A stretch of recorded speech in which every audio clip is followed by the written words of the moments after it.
I am back, guys. Webcam. Thank you for those of you that are still hanging around. Okay, let's go ahead.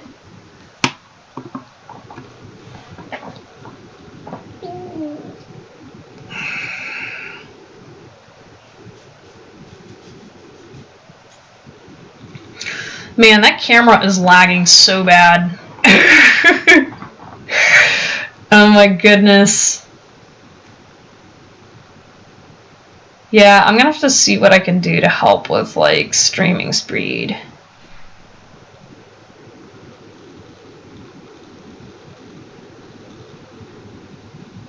Yeah, oh my goodness. Alright. I also want to make sure, too, that I'm not...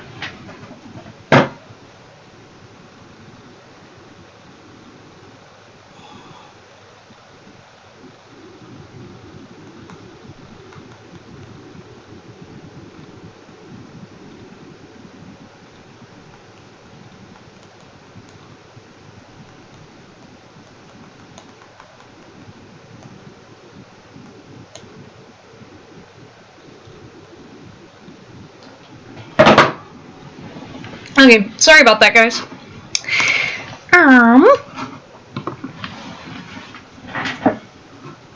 Okay. I'm gonna go ahead and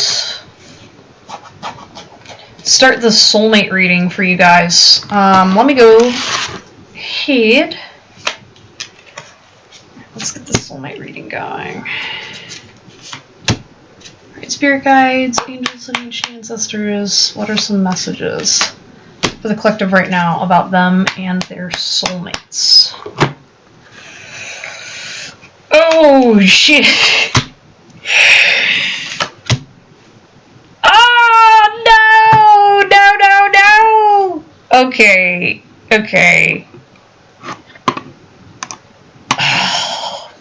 This is gonna be brutal, you guys. I'm so sorry in advance. This is... The Chariot definitely was on the same path that a lot of y'all are on, and I'm just telling you it's a path full of regrets. Yes. Somebody, something. It's not this one. Oh, yeah. There we go. Those are all the cards.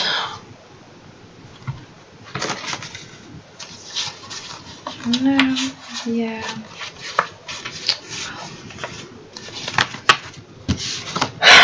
Okay.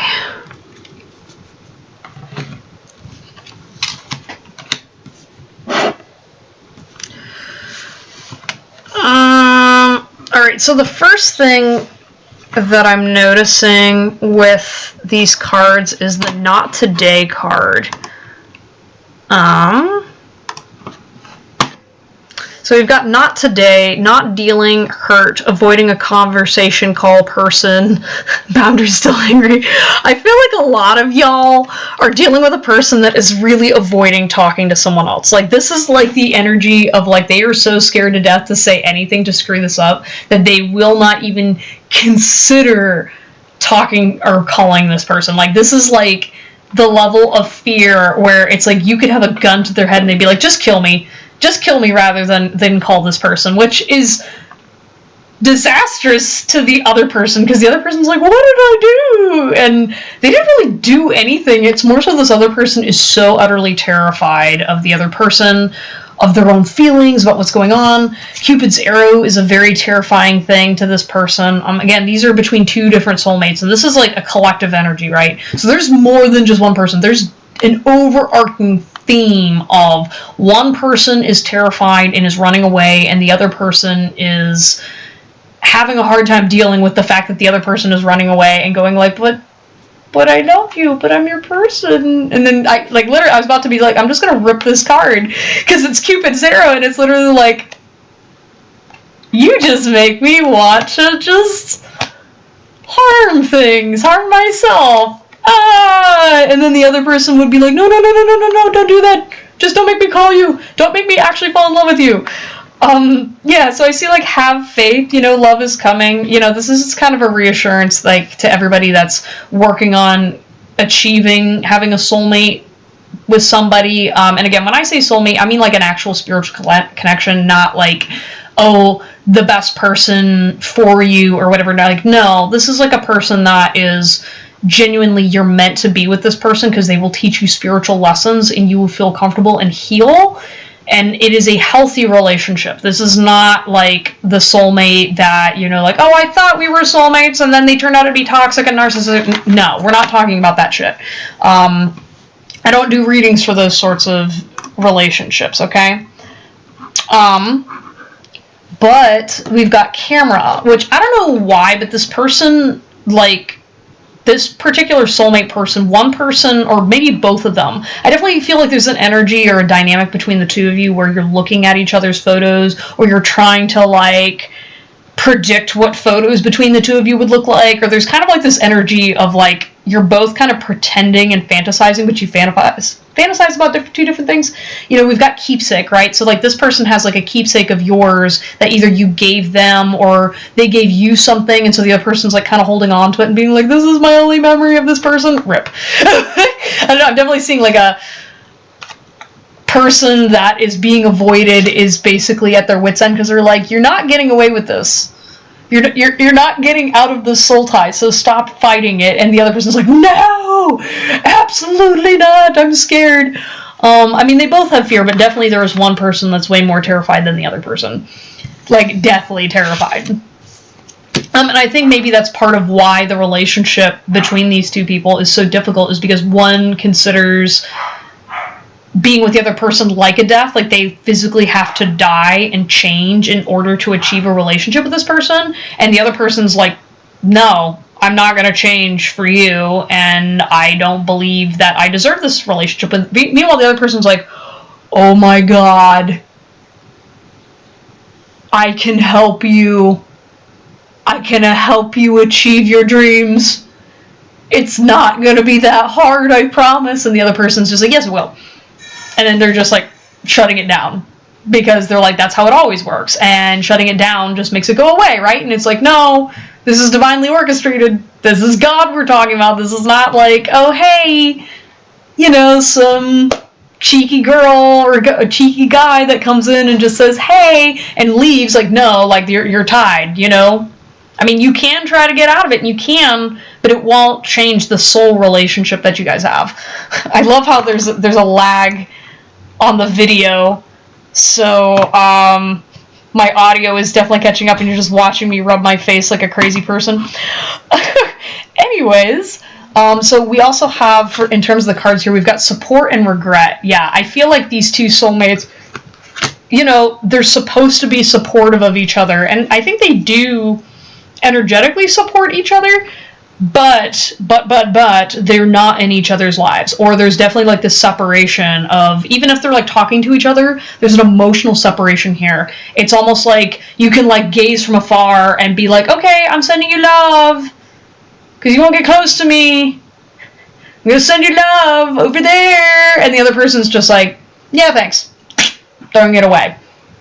And there's regret on both ends, because the one person that is having all their love being like reflected off and tossed away is like regretting putting all this time and energy into the soulmate person, because they're like, we were predestined to do these things and you're dragging this out, versus the other person's like having regrets over losing the ability to engage with this person. It's kind of like this other person has this energy, like they're just regretful and regretful and regretful, and instead of like realizing that they are harming themselves in this dynamic by not releasing that regret and just going for it, the other person is suffering as a result of that, and they're not going to stick around forever, and it's just going to be two toxic soulmates and kind of just being like whatever, and one person moves on and is happy with someone else, and then that regret spirals on that other person, and then they turn into the one that got away.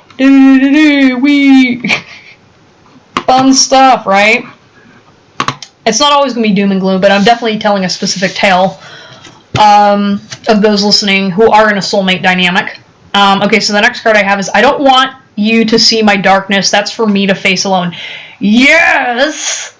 But the whole purpose of the soulmate journey is to support each other, right? There's definitely one particular person in this dynamic, more so than the other, that feels this weight of their own inner darkness, and they feel like they're gonna lose this person and this soulmate, and so they're feeling as though that they're going to be able to just walk out of this dynamic because, well, I have this darkness inside of me, this other person can't take it, or I don't want to expose this person, and they feel like they're trying to protect this other person from themselves, when actually that other soulmate is more than willing and equipped to handle the darkness. I don't know if someone's being either a little over dramatic, or maybe not over dramatic, but definitely sort of underestimating the other person. And also feeling as though the other person doesn't see that darkness and doesn't accept it. There's kind of like just like a lack of trust here. And also too, just also some lack of skills in terms of coping with that darkness. You know, instead of thinking like, okay, I have some issues I need to work on, instead of taking the mindset that I can grow and gain those skills to manage it, they're just automatically dismissing themselves and be like, all right, well, I'm just automatically bad because I have negative thoughts, right? Or I wouldn't even say negative thoughts, like maybe this person struggles with alcohol at times, or maybe they have anger issues. And so they're like, well, because I'm inherently flawed and do not deserve love, then this person is incapable of loving me. And it's like, no, no. Bad soulmate, bad. Here I am yelling at y'all soulmates already, and so frustrating. Dang. The spiritual community is just dealing with this collectively, right?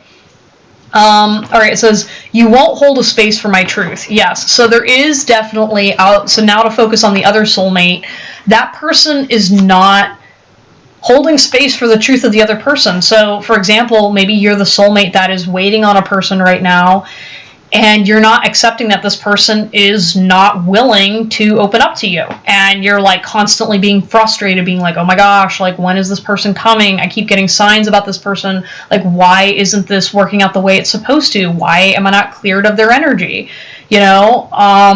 And, you know, the response from Spirit is like, well, because you're not accepting that they're not equal to you right now. This person does not have the skill set or the mindset that you do to be able to clear this energy out on your own.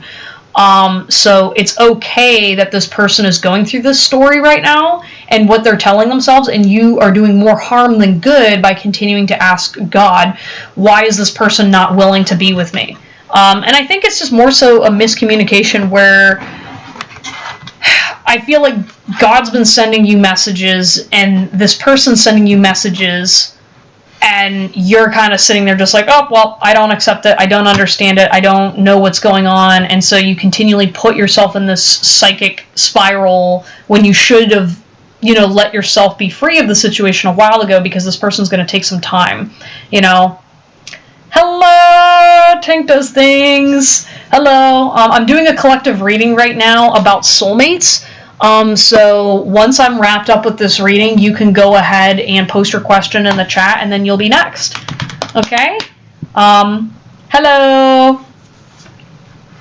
As I said earlier, I'm in the middle of a soulmate reading, but once I'm done with that, you guys can I'm more than happy to answer your questions. You're just here to chill? Oh, okay, thank you. All right, you can witness me sass people, okay?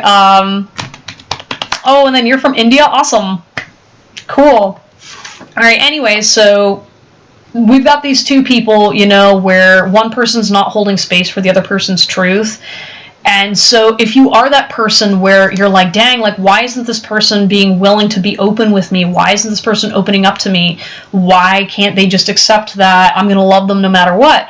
And really, by you saying that they need to get better right now is not holding space for their truth, right? So it's kind of like if you're sitting there dealing with a person or have someone you really care about that is struggling, and you're sitting there being like, well, just get better so we can one that has depression, right? It's kind of like, it's kind of a shitty thing to say, to walk up to someone and be like, oh, hey, why don't you just get happy. If you kind of take a step back, if you are that person that's waiting on someone to get better or to heal, just throw your hands up in the air and be like, all right, I'm going to accept this situation for what it is right now. I'm going to love myself and see how am I projecting my own insecurities onto the other person, and how do I handle myself whenever I'm dealing with that sort of energy. Like, for all of y'all watching, I feel like, you know, it's a pretty universal experience when we're having difficulty to sometimes not be capable of moving forward. Or maybe, you know, like, think about when you were a teenager, right? When you weren't getting your way and you were like, I'm really frustrated, right? However you manage teenage version of you is how you need to be handling this other person right now, where it's that stubborn energy of just not being able to break through or not being able to see it, and just this self-destructive tendency that, you know, you need to be patient with because it has to work itself out on its own. You know, eventually you grow out of your teenage phase, and eventually this person's going to grow out of it. And again, I'm not like minimizing someone's experience, but it's kind of like that same energy where it's like, okay, you know, if you're the parent of a teenager, you gotta just wait it out. You know that they love you and you love them, but you have to wait. It's okay to send a message. Oh my god. There's so much built up energy and resentment here about, like, people are just not talking to each other. I feel like both of these people need to just get a grip over the fact that one or the other is not talking to each other, where they both are like, I don't want to reach out, I don't want to say anything, I want to give them their space, but we want to be talking to each other. So instead, we're just going to bitch about the fact that we're not messaging each other, and then we're going to come to this conclusion that the other person actually secretly hates us. And it's like this whole, like, mental... Jesus, people, okay, y'all's soulmate energies are just doing a thing. Dang, okay, alright, well, Spirit is saying it's okay to send your soulmate a message of reassurance. Be like, hey, it's okay. I like your crochet kite thing. It's really cool. Oh, thank you. Yeah, it's technically my roommate's I got. Yeah, it's just strings all together.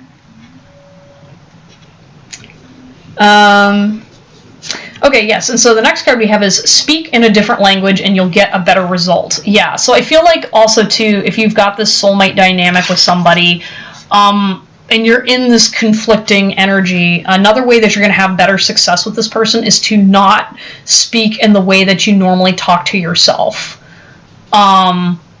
So, for example, if you're in this dynamic where someone's hot and cold with you, and then you're on the receiving end of that, you know, how you address this person in this dynamic and talk to them authentically, you gotta watch what your version of authenticity looks like, right? Because specifically,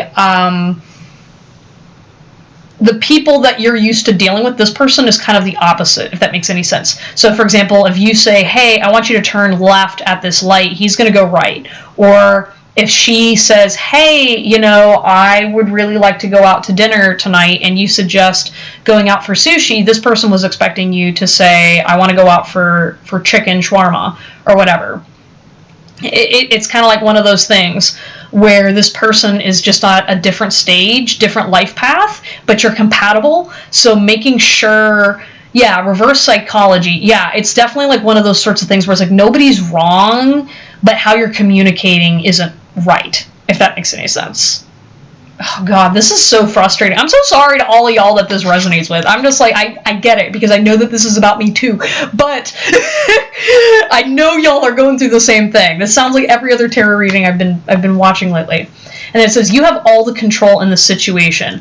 Choose wisely. So that's another thing as well. And this is more so a message for the person that is on the receiving end of this behavior. So if you're that person that is sitting there waiting to receive a message from the other person, this is basically saying, hey, I can choose how I show up for this person. You know, like when I was doing the little birdie example, right?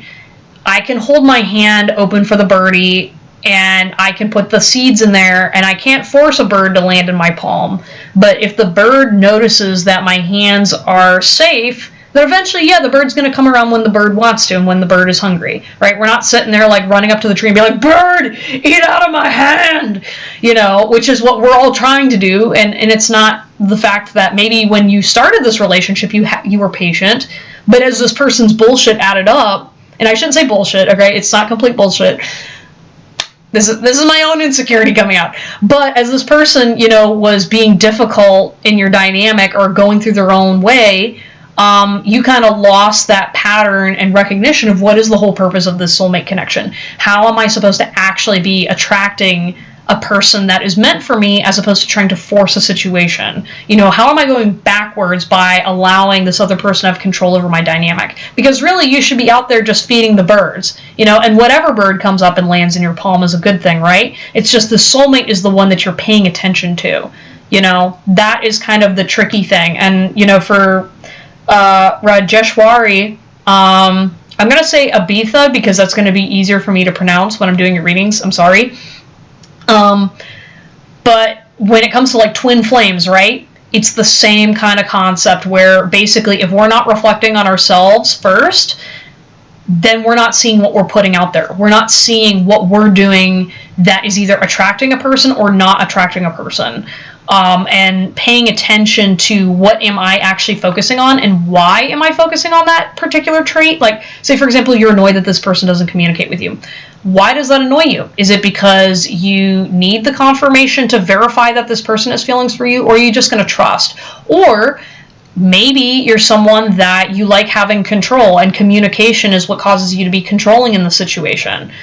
Because you feel more comfortable with it, versus this person feels like maybe reaching out and talking is going to put me at a disadvantage because this person's just going to use everything personal against me, right? Because they've done this in the past. So whatever your dynamic is with your person, you know, take what resonates, but really, you know, reflect and pay attention to what's going on within you first. Okay.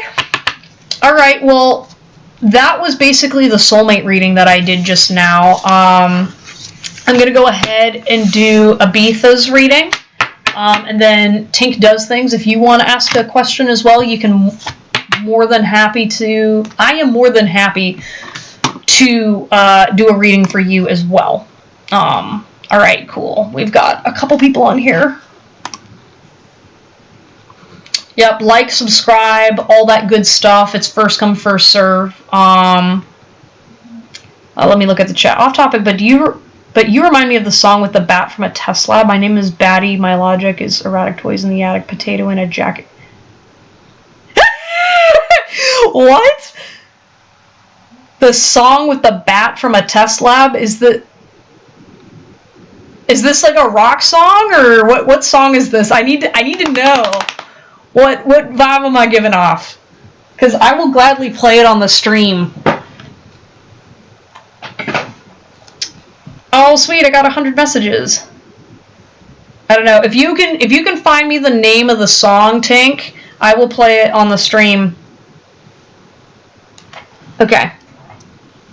Anyways, I'm going to do Abitha's reading. Okay, on her twin flame situation. Okay, so Abitha, if you want some more information about your twin flame relationship, I think the reading I just did really encapsulated a lot of the stuff you're going through. So whenever this stream wraps up, I recommend going back and rewatching it. But I'll still do your reading for you, okay? I don't want you feeling like I neglected you. Okay. So for Abitha, let's get her twin flame messages. No, anything else? Messages from Abitha's spirit guides about her twin flame. Yeah. No. Ooh. When I was tapping into the energy of you and your person in your whole twin flame dynamic, I won't lie, I really don't feel like this person is healthy. I'm not gonna lie, I don't really feel like this is a twin flame relationship. Yep. Okay, Abitha, I'm gonna tell you this right now, this person's a karmic. Alright, I see karmic relationship. Fleeting triggers, turmoil, resentment lessons, letting go and loving you. Yeah, this person is not your twin flame. Twin flame relationships are supposed to be healthier than what you're going through. And like this energy, literally just went down my spine. It was so just gross. It is Batty from the movie Fern Gully. Oh my gosh, no, like the hair. No, it's the necklace. Oh my gosh, that's so great. I love that so much. Dude, I haven't seen that movie in years. Oh my gosh. Dude, that would actually be fun, doing a tarot reading while watching a movie. I know. Y'all are giving me these great ideas. But yeah, Abitha, so I'm seeing paradise, happiness, expansion, joy, playfulness. I do feel like this person does provide you a sense of happiness and safety. However, I feel like one of the problems that you're having right now is boundaries, first of all. Like, I'm seeing this card, boundaries, here, and then time apart. Like, I feel like you really need time apart away from this person to really get a better grasp on what is going on in your situation. Your relationship with this person really does not feel like it's good for you. And I feel like you've been really divinely protected from some of the worst sides of this person. And now, granted, obviously a really great way to look at this relationship is, how am I, victimizing myself in this dynamic? How am I allowing these negative behaviors and patterns to manifest?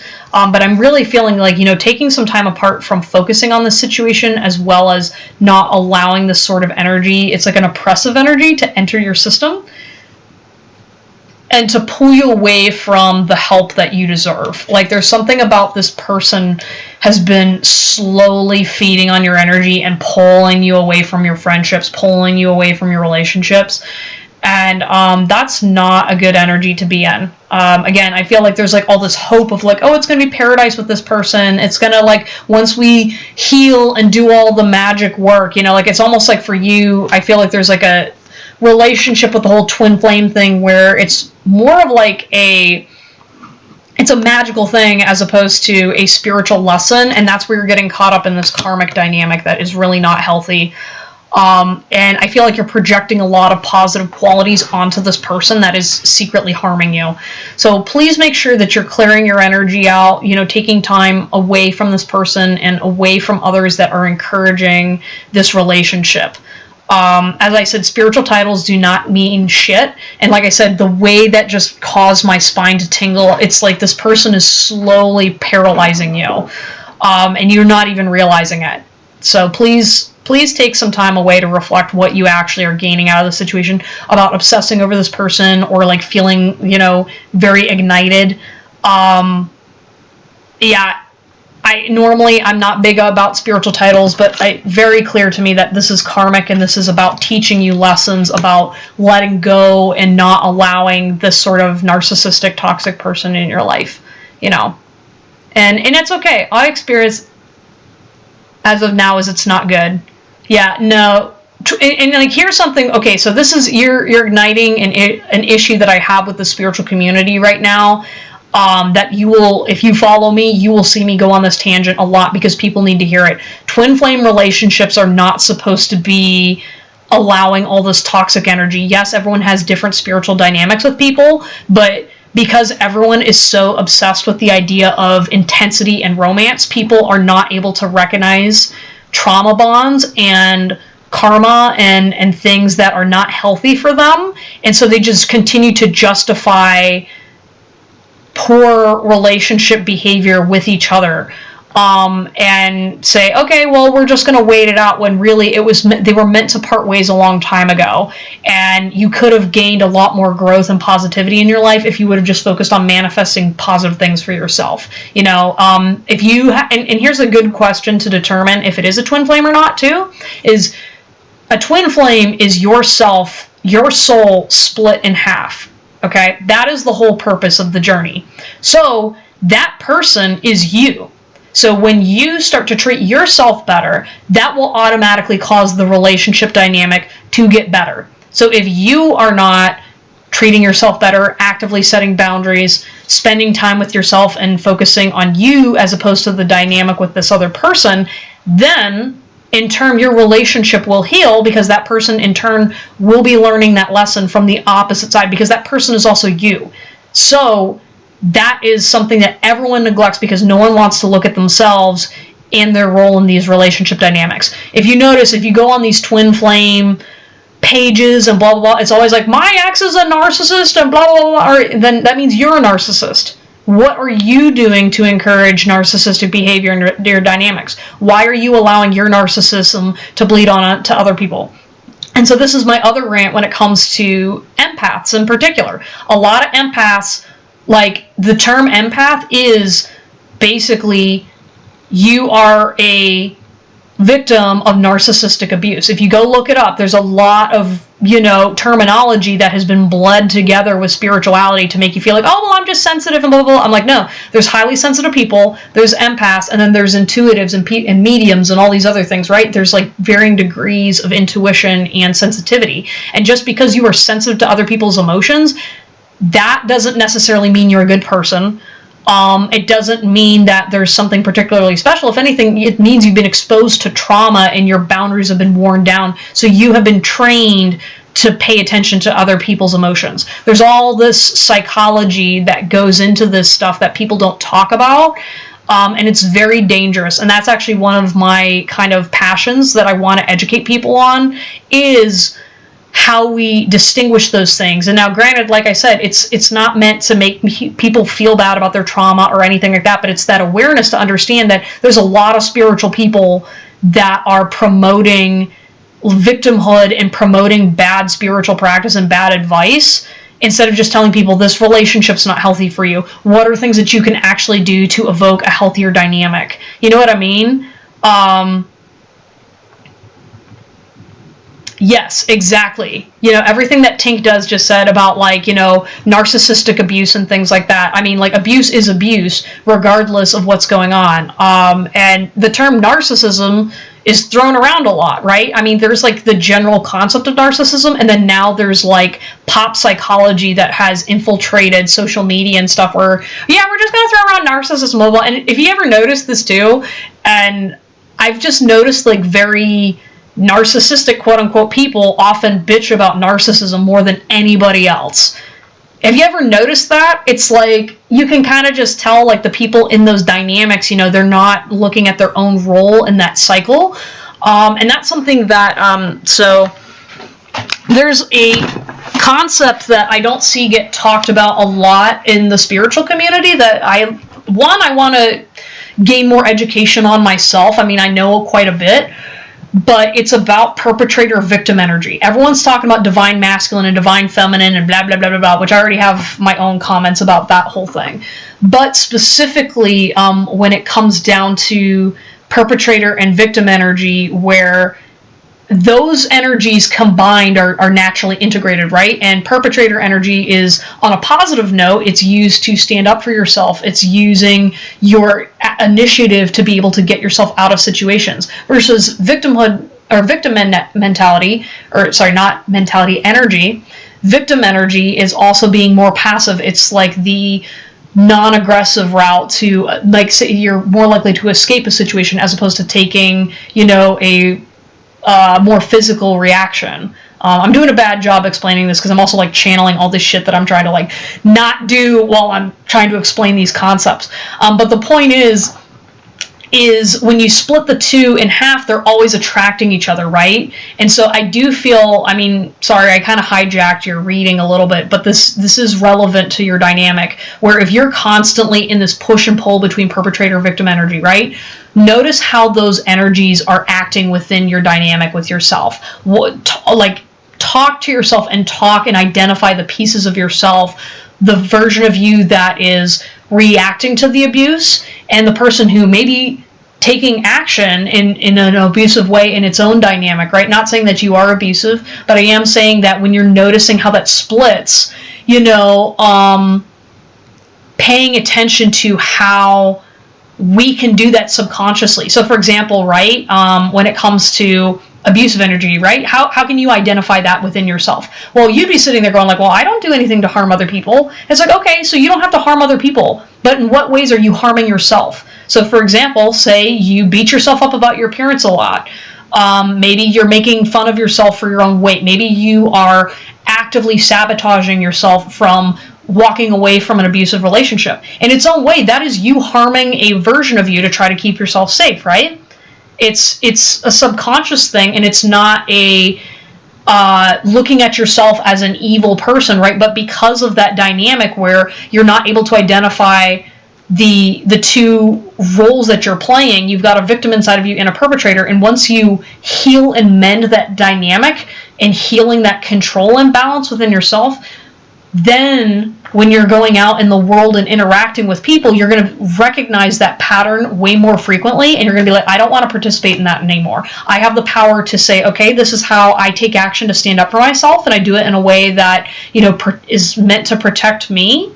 And then also, how do I honor my victimhood? How do I honor the pieces of me that are hurt whenever somebody does something to me? When you really get a grip on that dynamic, I think it's really going to help you out, especially with this narcissistic relationship. We literally just said, not throwing labels around, but I do feel like there's just like this energy of this person is unable to see you right now, and I don't feel like, I think time apart is going to cause you to really kind of wake up to realize, all right, where am I going wrong with this situation? What am I doing? And to not let yourself, don't hold yourself hostage waiting someone else to change. You know what I mean? Like, that in itself is being a bully to yourself, and not using that energy to protect yourself. Instead, you're just keeping yourself trapped in a dynamic because you're trying to gain something out of it. And I'm not here insulting you. I'm saying this as someone who has, figured out those dynamics within myself and have been taking better action and care of myself to say, hey, you know what? If I've got the energy to take time to beat myself up, I can take that energy and transmute it into empowering myself, or to stand up to somebody that I should have been standing up to, speaking my truth and not allowing other people to make judgments against me. It's like, okay, people are going to talk smack no matter what age you are, no matter who you are. You could be the best person in the world and people will still be talking shit about you. At what point do you not give them energy, and when do you transform that energy into serving you again? So, yeah. Anyways, that was your reading. I hope that helped you out, because I can tell you're just going through a lot, and, I just want you to value yourself and understand that, you've got strangers on the internet here cheering you on, and it's hard.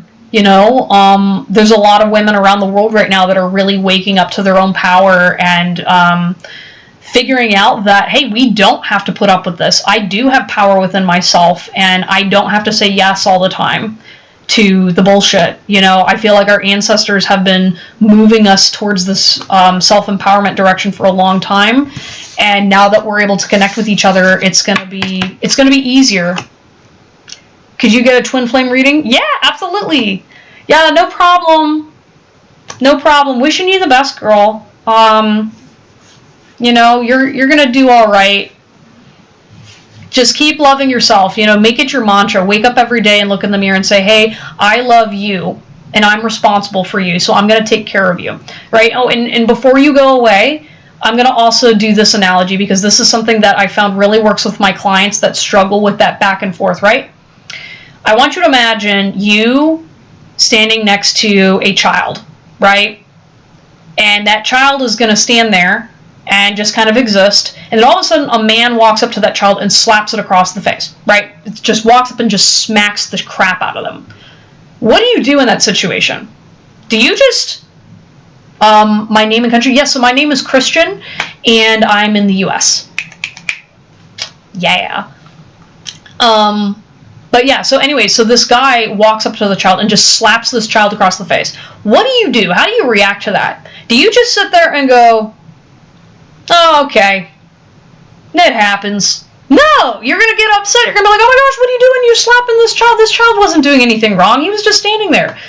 So if you're going to have that reaction, that passive reaction when you talk shit to yourself, when someone else comes up to you and talks shit, why is it acceptable and considered nice to do nothing when that is basically the same sort of energy?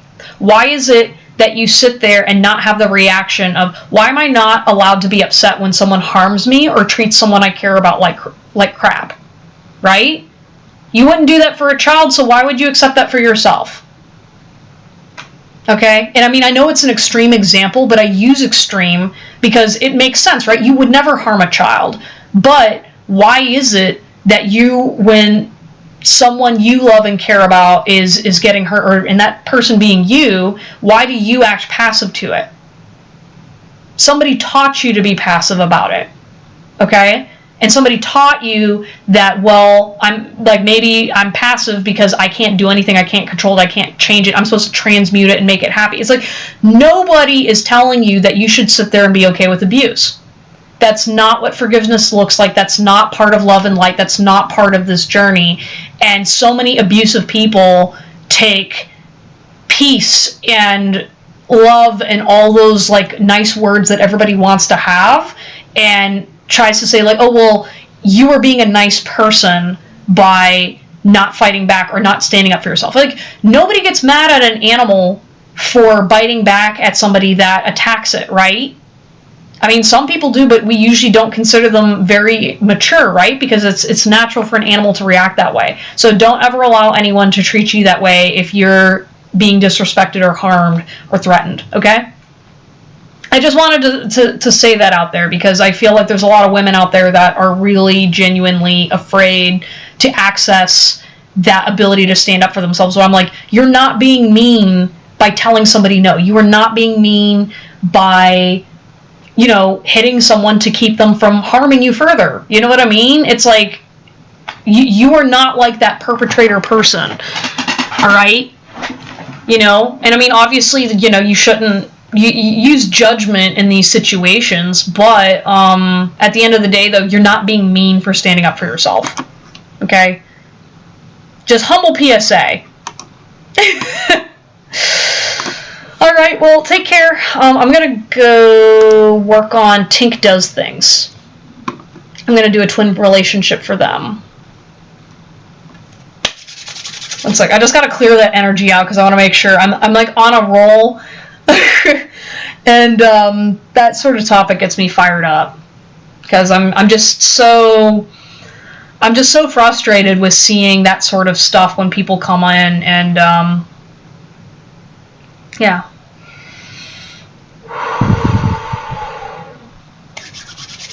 All right, clear and accurate channel.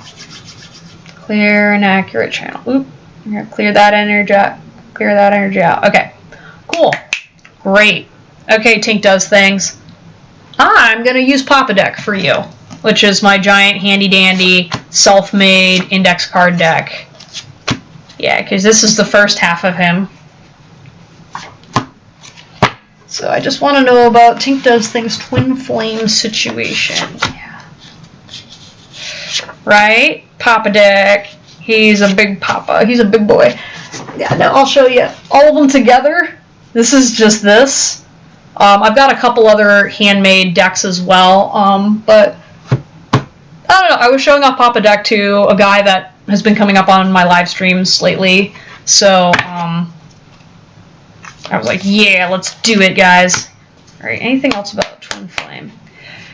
All right, so I just want to confirm to you, I definitely feel like you have a Twin Flame, Tink. Does your person have, like, short brown hair? I don't know. He kind of has, like, the word I heard was goth, but I was like, but he doesn't look goth in the image I got. Maybe that's just his personality, or there's something kind of just, like, I'm just seeing a guy who's, like, very, like, aloof. He's really sensitive about his teeth. Both of them have short brown hair. Ooh, yeah, I don't know. Yeah. Something about his teeth. Like, I see he's very sensitive, so I don't know. Okay, that's just so weird. I was like, I'm glad Teeth gave it away, because I'm sitting here just like, I don't know, like maybe he has a necklace too, or there's something kind of like, he's kind of like punk but not punk. He's definitely sensitive, or more sensitive than he lets on. I feel like he plays like cool, calm, and collected a lot, and he's like trying to impress somebody. I don't know if he's trying to impress you or two people at the same time. I don't know. He's kind of got weird energy. Alright, so I'm gonna like... Sorry, I had to flip my timer. Oh, God. Oh, I'm sorry, excuse me, but this energy, it's like really hard to look at this person. I don't know if he's like going through it or you're going through it, but there's definitely like a case of the I don't want to talk about this, so we're gonna talk about it.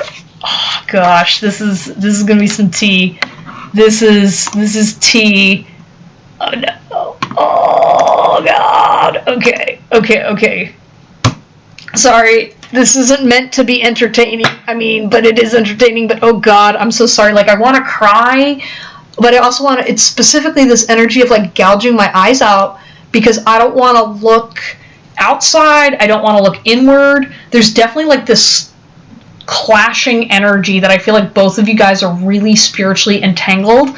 And like, I feel like on an astral level, you guys are like harmonious, but like in person, there's definitely just like this energy of like, we're like pushing up against each other, and it's like you're both very like determined. I was about to say headstrong, but I was like, it's not headstrong energy. It's more of like you're just so like, it's like two opposing forces that are putting so much pressure, and this is like a reflection of what's going on inside you. It's almost like you've got two, like, I don't want to say like bipolar, but two different kinds of energies that are pushing up against each other, and because you're at such a stalemate, you can't make progress within yourself, let alone to people outside of you. That's why maybe with you and this person, I feel like there's been like there's been hot and cold, but it's also like straight up just like, dang, like I don't want anything to do with this person, but this person's the love of my life, but they're not. It's like this like very like, we will not move forward until this dynamic changes. It's like that level of you guys are just like,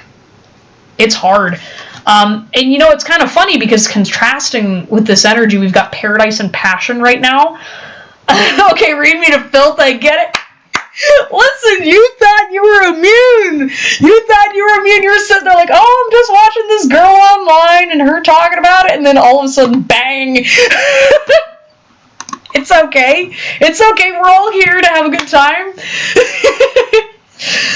Yeah, but we've got paradise and passion, and it's just like this person, I mean, there's passion. It's like passionate hatred and passionate love, and just everything's just so just like, it's at an impasse, you know what I mean? There's no progress, and like what's funny about it is we've got paradise, right? This person could be and should be your paradise if you can get it in balance. You know what I mean? Like, there's so much, should I call him? No, don't call this guy. Don't call him. What are you doing? Right? I'm just saying, like, this paradise energy, right? Like, I feel like there's a bit of, like, a fantasizing of what paradise looks like in your dynamic with this person. So it's like, you should be in a relationship with this person, but you're not. Right? And a lot of it has to do with your own projection of like, what is your actual truth of what paradise looks like? Okay? So, first of all, I'm going to get into the cards real fast. We haven't talked in like a month, so I don't know where the hatred is from. No, it's an internal hatred, right? All right, so one thing, so like I was talking about the dynamic with twin flames, right? So that's literally a reflection of you towards yourself. Right? So the hatred is a self-hatred, and it's a push-up against two opposing forces, right? And hatred, right, is a manifestation of love, right? So what's going on is it's almost like because things are not perfect, because things are opposing, it's turning into this friction type of energy that's more internalized than externalized, right? So anyways, this card we got here is, oh shit, it's the cops. Okay.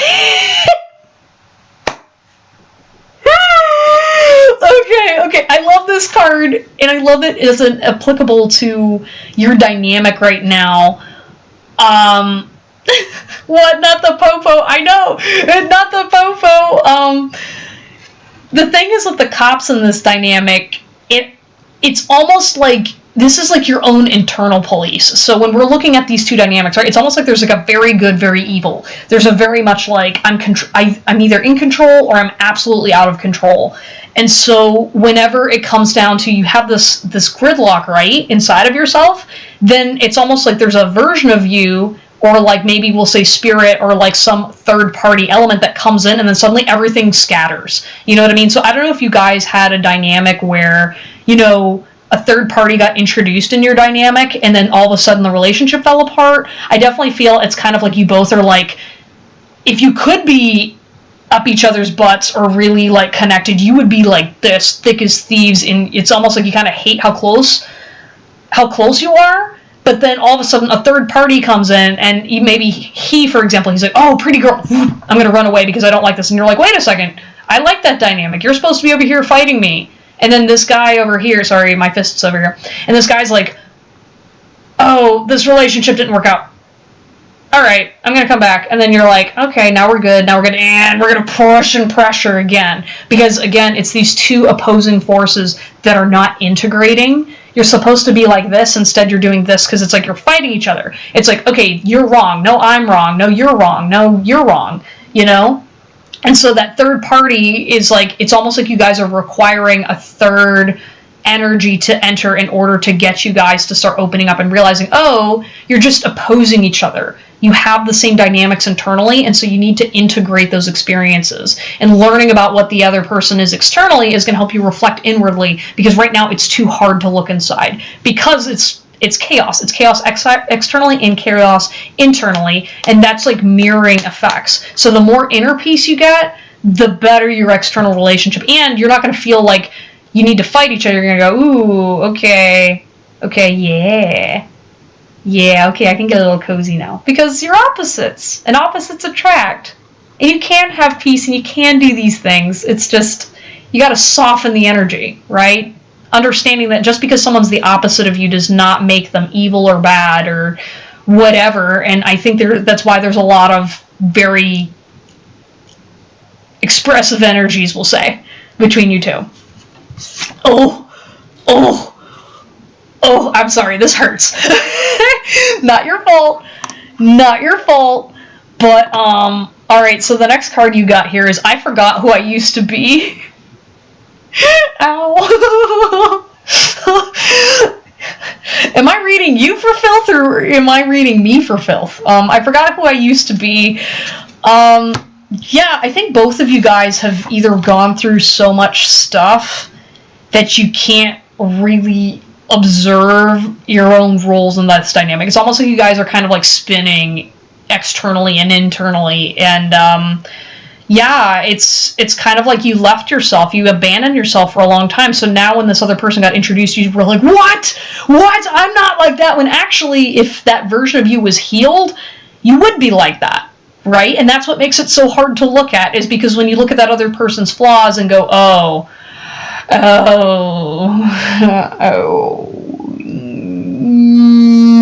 I didn't want to admit that about myself.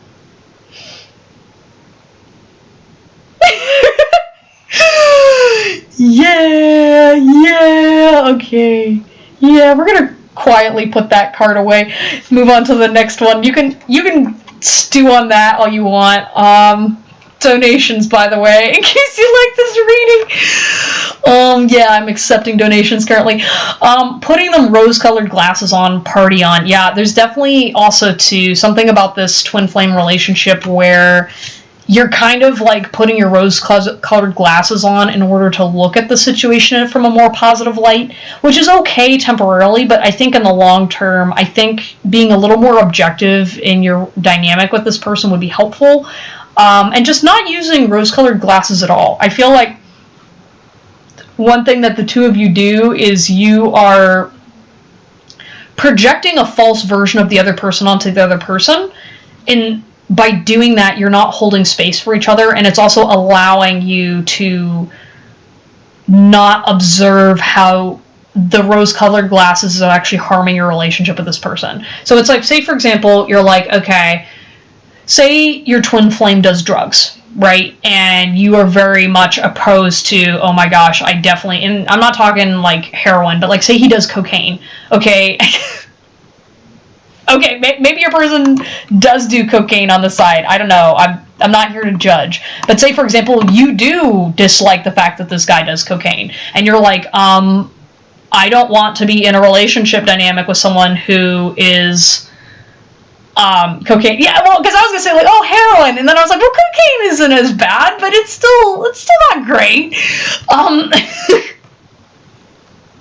But say, for example, yeah, like say this person does cocaine, and you're sitting there like, why is this person my twin flame? I wouldn't fucking do cocaine. But then again, if you grew up in the same dynamic and household that this person did, you would be doing cocaine. Because he's a reflection of you and a reflection of a version of you that you have suppressed within yourself. That maybe, for example, maybe you're doing better than the other person, and so as a result of that, you have never been put in a position where you actually feel like you need to do cocaine. So, because you're putting rose-colored glasses on when looking at this person, you're like, oh, well, maybe if he just tries harder, or maybe if I just believe in him, or maybe if I just, like, rub my magic fingers and pray to God that he's not going to want to do cocaine anymore, he's going to get better. And what your spirit guides are saying is actually that is neglectful of how you're looking at this person, because at the end of the day, this person's doing cocaine because they're not okay. And not because they're a bad person or because of your relationship with drugs and addiction, right? It's going, okay, my twin flame's on cocaine. And I have to love and accept him exactly as he is right now. Because I need to have that love and acceptance for myself. Because if I was in that same situation, if I was struggling with cocaine, how do I get out of it? Is shaming myself about the fact that I need to do cocaine going to do anything better for me? No. If I was like a third party floating out in the universe, would I appreciate someone yelling at me saying, get better, fucking get better? And I don't get better because that's not what I need. That's not why I need to do cocaine. Maybe I need to do cocaine because I am harming myself and this is the only way I know how to exist in this space. Love yourself authentically and love that shadow aspect of yourself. And whatever you're doing right now, like again, so maybe your twin flame, he's got a different addiction. Maybe he is an alcoholic. Maybe he lies, right? So where are you lying? And where are you going to have to accept that, all right, there are shadow aspects of myself that are not ready to heal yet. Maybe I feel like I have to lie to my parents about what's going on because I'm not ready to accept the fact that I'm not strong enough to stand in my truth and accept rejection from other people. Now we're getting into the real shit, huh? The real shit. Right? But this is ironic because this is the next card. It says, it's all going to work out, my dear. Right? It is all going to work out. And that's what you got to remind yourself. This twin flame didn't hop into your life just to make yourself feel good some days. This person showed up because that's what unconditional love is. It's you, right? And it's teaching you about you. That person is there to remind you that it is going to work out. Because at the end of the day, you can now look externally to yourself and go, okay, I'm looking at that person over there, and even though that twin flame is pissing the fuck out of me, I know that the day I die, I'm always going to love my twin flame. I'm always going to feel connected to that person, and I'm always going to have access to that love at any moment time in my life, right? And that's the difference between a soulmate and a twin flame, because your twin flame is you. So, ultimately, how are you having that relationship with yourself? Or where are you not having that relationship with yourself? Where are you telling yourself that it's not going to work out? And how do we get it so that it will work out? You know? It's okay to struggle. What's not okay is not believing that you love somebody or that something or connection with a person is not real. Because the more you deny your relationship with yourself and with other people, it's going to harm both of you. This feels like therapy, right? Right? No, I should be a therapist, and that's why I do tarot readings on the internet. Because this is how I contribute back to society, because I want to go get my degree. And plus, also, one of the things with therapy, too, the difference why this is not therapy is because I am telling you, as opposed to getting you to figure things out on your own, right? However, I do feel like this surpasses, you know, things on a whole different level, okay? Sorry, you're making me blush, Tink. Please follow me, because I want to see more of you. Okay, you're cool. I like you, and I like your twin flame too. I think he's neat. You need to tell me about what's going on. Okay, great, Tink. Alright, it says, listen to your intuition. It knows the way. Alright, so that's another thing too. If you're ever having questions about your twin flame journey, about what's going on with this other person, sometimes you're going to receive messages from this person or about this person that don't make any sense. But they are messages for you to receive. And so when you reject messages from your intuition, or if you try to control them, or try to let go of the situation when really you're supposed to be observing and watching the messages that are coming through about your dynamic and how you're a reflection of this person, that will allow you to steamroll past what you're trying to get towards, right? It's okay to reject yourself at times. However, you don't want to be making that a habit, right? Right? Right? Because guess what? If you've got an emo scene goth kid boyfriend who is being edgy and being a shithead, you know, after the bar at night where he's been, like, drinking all night. Oh, God, I feel like I'm getting called out. Like, if you've got, like, some shithead twin flame and you're sitting going, like, why is he being such a shithead? You know, at the end of the day, like, why is he reacting like a teenager?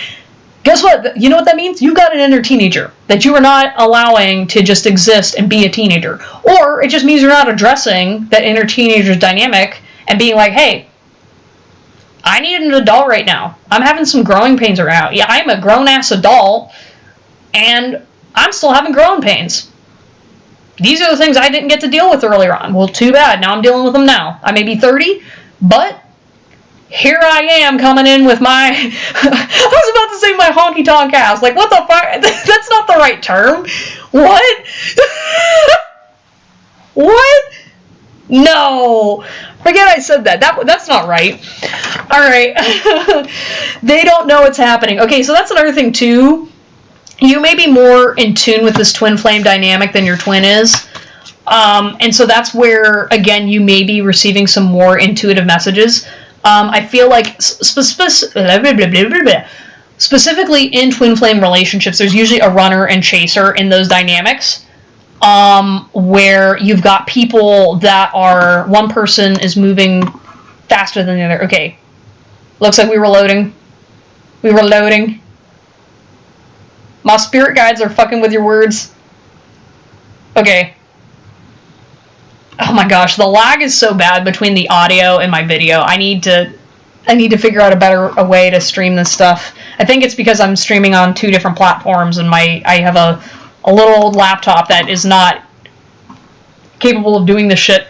But yeah, they don't know what's happening, so it's completely okay that this other person is not aware of you. And I have a feeling there's things that this person's aware of you that you're not aware of, but it's not quite the same, you know? And I feel like at some point you're probably going to trigger each other to be more spiritually open. But I wouldn't really worry too much about your dynamic with this person. Alright, I think I need to pause because I was literally just throwing up so much information at you. Did any of this reading resonate with you? Maybe I'm feeling a little insecure, but I'm kind of just sitting here like, I don't know. Like, I feel like you've been on this journey for a while and maybe didn't even realize it. But yeah, that's what's kind of cool about twin flame journeys. Is like you kind of wake up one day and go, oh no, no, I'm being read for filth. Yeah, reading me to filth. Like I said, okay. Yeah, no, and like I said, this is like, it's a safe place. It's a healing environment, you know, like I'm not here to judge you or judge your flame. I mean, I am sassy, as you can tell, but at the end of the day, though, like, the whole purpose of these journeys and readings and getting involved in this sort of stuff is to grow, right? Like, if you're not feeling like you're growing as a result of this relationship, why don't you feel that way? And, you know, being able to understand that everybody's at different stages. Sometimes you might find yourself in a lull that lasts a few years. Sometimes things may be going very fast.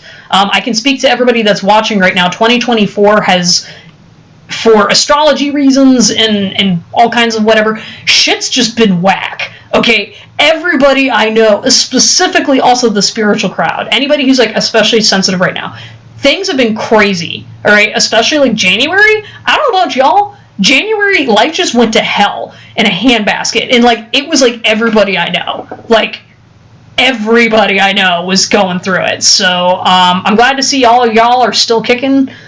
You're hanging in there. We're making it. I mean, like, I'm broke as hell. I'm like sitting here, so like I said, anybody that's watching that would like to donate, I have links on my YouTube channel and my Twitch. I don't normally need to beg, but right now I kind of am. Anyways though, it's been a lot. And, making sure that you guys, take ownership of your energy and understand that sometimes you can't help it. Life is intentionally trying to keep you down, and making sure that you understand that at the end of the day, you can get through it. You can make this experience not necessarily into a positive one, because I hate when people say that shit. It's like, okay, yeah, we can take a down thing into a positive, but there are some circumstances where it's like, maybe you just watched someone, get murdered in front of you. Like, telling someone to just look at the bright side doesn't help anybody with fucking PTSD, okay? What the silver lining is, okay, yeah, I have PTSD, but I met the love of my life because it just so happened to be my therapist's girlfriend. Wait.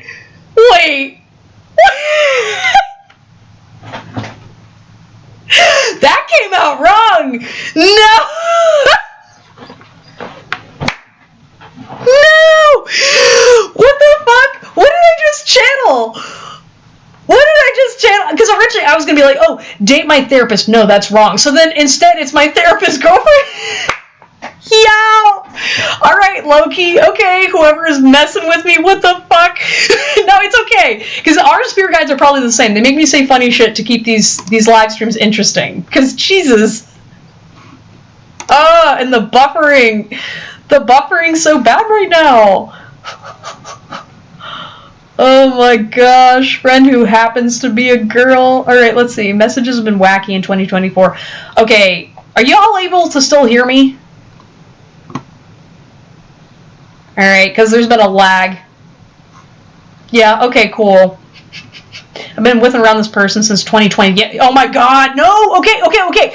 So here's the thing with 2020, right? That's when I met my twin flame, or at least I did like a, one of those online readings, right, where it was like, oh, I'm gonna draw your soulmate or your twin flame, and I was like, alright, fuck it, it's 2020, the world's going to hell, I'm gonna do it. And then we were like, okay, I'm gonna meet this person in a couple months, in October, and I was like, okay, cool, whatever.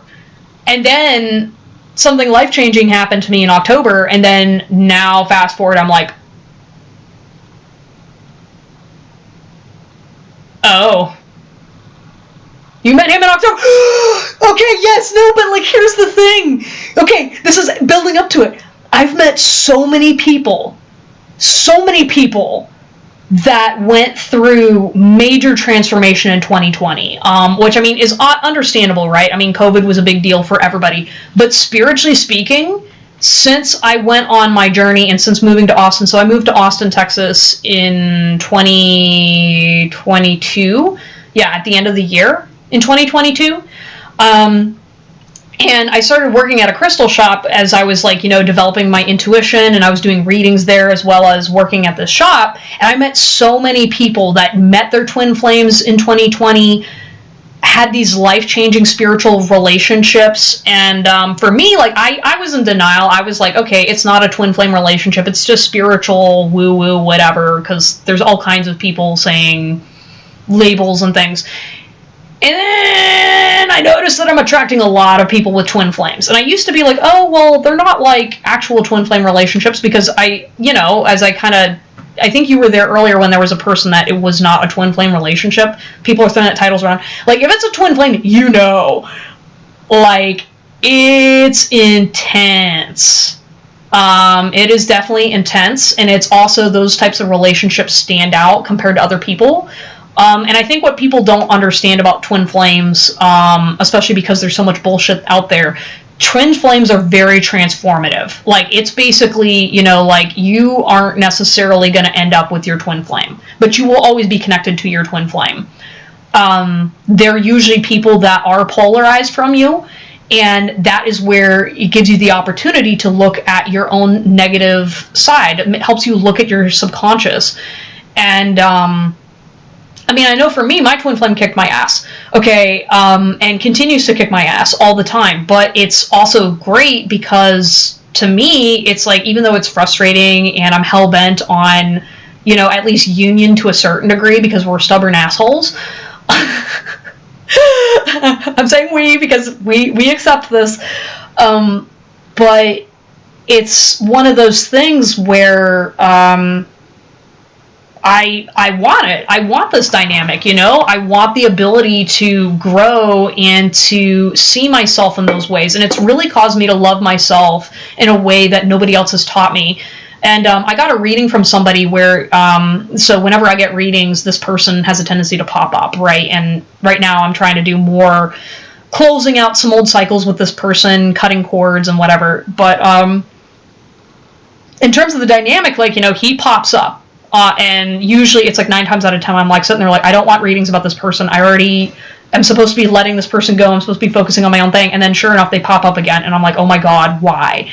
And that was, once again, it's like that reminder of what I have difficulty within myself, where, you know, there's parts of me that I don't like, and what do? I just shove them and tell them to go sit in a corner. Or, like, I'm the adult, I'm the one that's speaking, I'm the one that's in control of my life, and blah, blah, blah. And then what happens is, just like a teenager, or just like a frustrated grown-ass man, with stubborn tendencies, he causes things to sabotage and eventually, you know, causes me to force me to pay attention. And so when I began to recognize that dynamic of watching this person in his life and then seeing how I was doing it towards myself, I went, oh, I am doing the same thing, but I'm doing it in a different way, and I've been hiding it from other people, and I am not externalizing it like he is. And so it really gave me the opportunity to reflect and grow and change and realize that, wait a second, I'm not wanting to hurt him or talk shit to him for those dynamics. I mean, yeah, I get frustrated, but like ultimately I wish the best for him. So why am I treating myself that way? And then I was like, oof, ugh, ow, why am I doing that? That's not okay. That's not okay. You know, it's like that goes against all my teachings, all of my like bad habits, all of my negative self reflections. You know what I mean? Yeah, I don't know. It's just been kind of weird, you know, going on this journey, but it's also been super, super transformative, and I am really grateful for it. I think if anything, I've just been having a lot of regrets of how I've kind of put myself in dynamics that were not necessarily, I don't know, the healthiest, or I allowed the relationship to get in the way of me doing what I was supposed to do, right? Because I was kind of sitting there going like, okay, is something going to happen? Is something going to happen? And like things did happen, but like I think I sabotaged the things that should have happened because I was more focused on the relationship than on growing myself to get myself to a point where I could do what I needed to do. But again, I also have to be patient with myself because it's like, well, but they're a reflection of you, and they were doing the same thing at the same time, you know?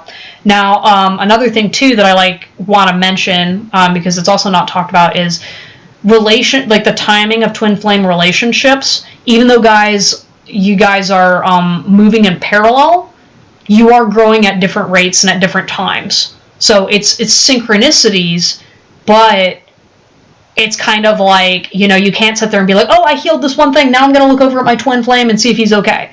And then it's like, he's not okay, nothing changed. We're like, oh my gosh, what was the point of this? I was trying to manifest this dynamic, blah, blah, blah, blah, blah. So I'm talking really fast. Maybe some of y'all really just need to get some truth out to your twin flame. Maybe y'all haven't been talking recently, or there's kind of like an energy of like reluctant to share about the spiritual stuff because of either judgment. And I'm going to say this to any of y'all out there that are really getting that vibe, like, hey, I need some closure with this person. It's okay to reach out and talk to that person about what you need in order to get closure. This is kind of like your signal. I wouldn't say like don't go to your ex that you haven't spoken to in 5 years, but like, you know, like if it's that person where you're kind of like, yeah, we were talking and then things just kind of fell out and, you know, I didn't really necessarily know what was going on. All right. Thank you for stopping by, Tink. Bye. But like, yeah, it's okay to like kind of reach out and be like, hey, especially if you're feeling very spiritually inclined towards this person, You know, if you've been seeing signs and signals about them, or you've been kind of just like feeling this weird energy. I don't normally recommend that because I feel like it can turn into a spiral where you obsess over a person and then you're like, oh, is it spiritual? And really just take it by ear. You know what I mean? Like, you'll know and you'll feel if this person's open to you or not, because they're not going to like judge you. Yeah.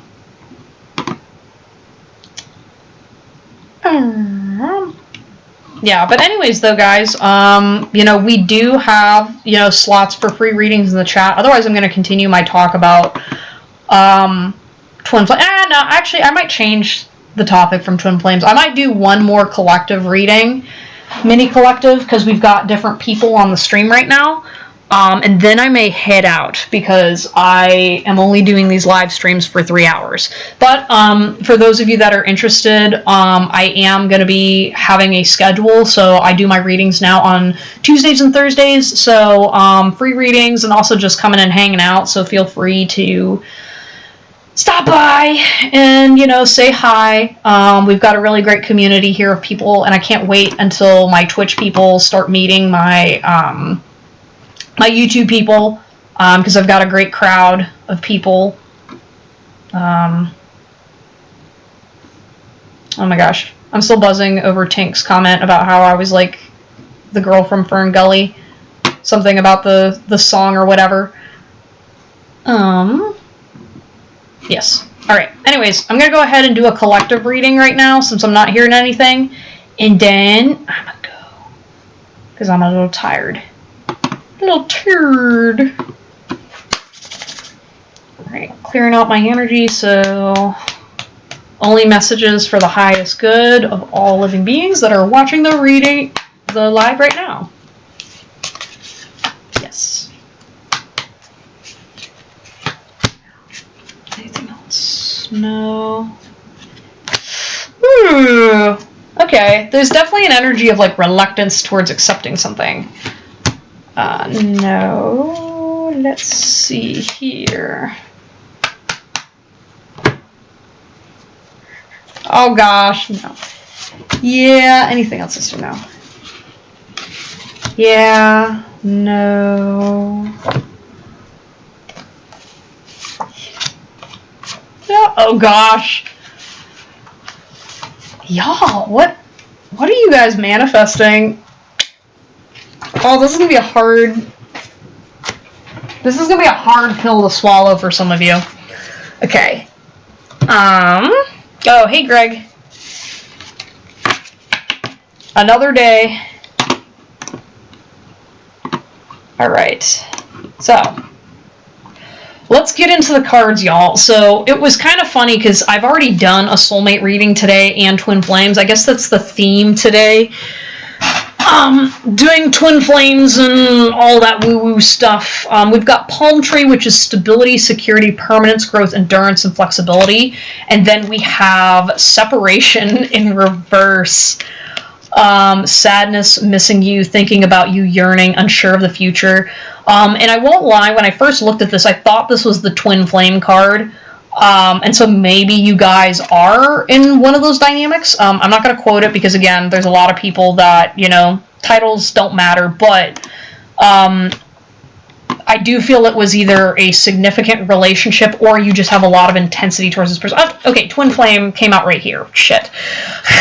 Listen, if I got double twin flames, that would be extra confirmation for some of you. Because that'd be really weird. But yeah, there's definitely, like, an acceptance issue that's going on with this collective right now. Maybe you're not accepting your life circumstances or a relationship with another person, that things are the way that they are. I don't know why you're having a hard time with acceptance. Maybe it's because you're not accepting that this other person is in a different headspace than you.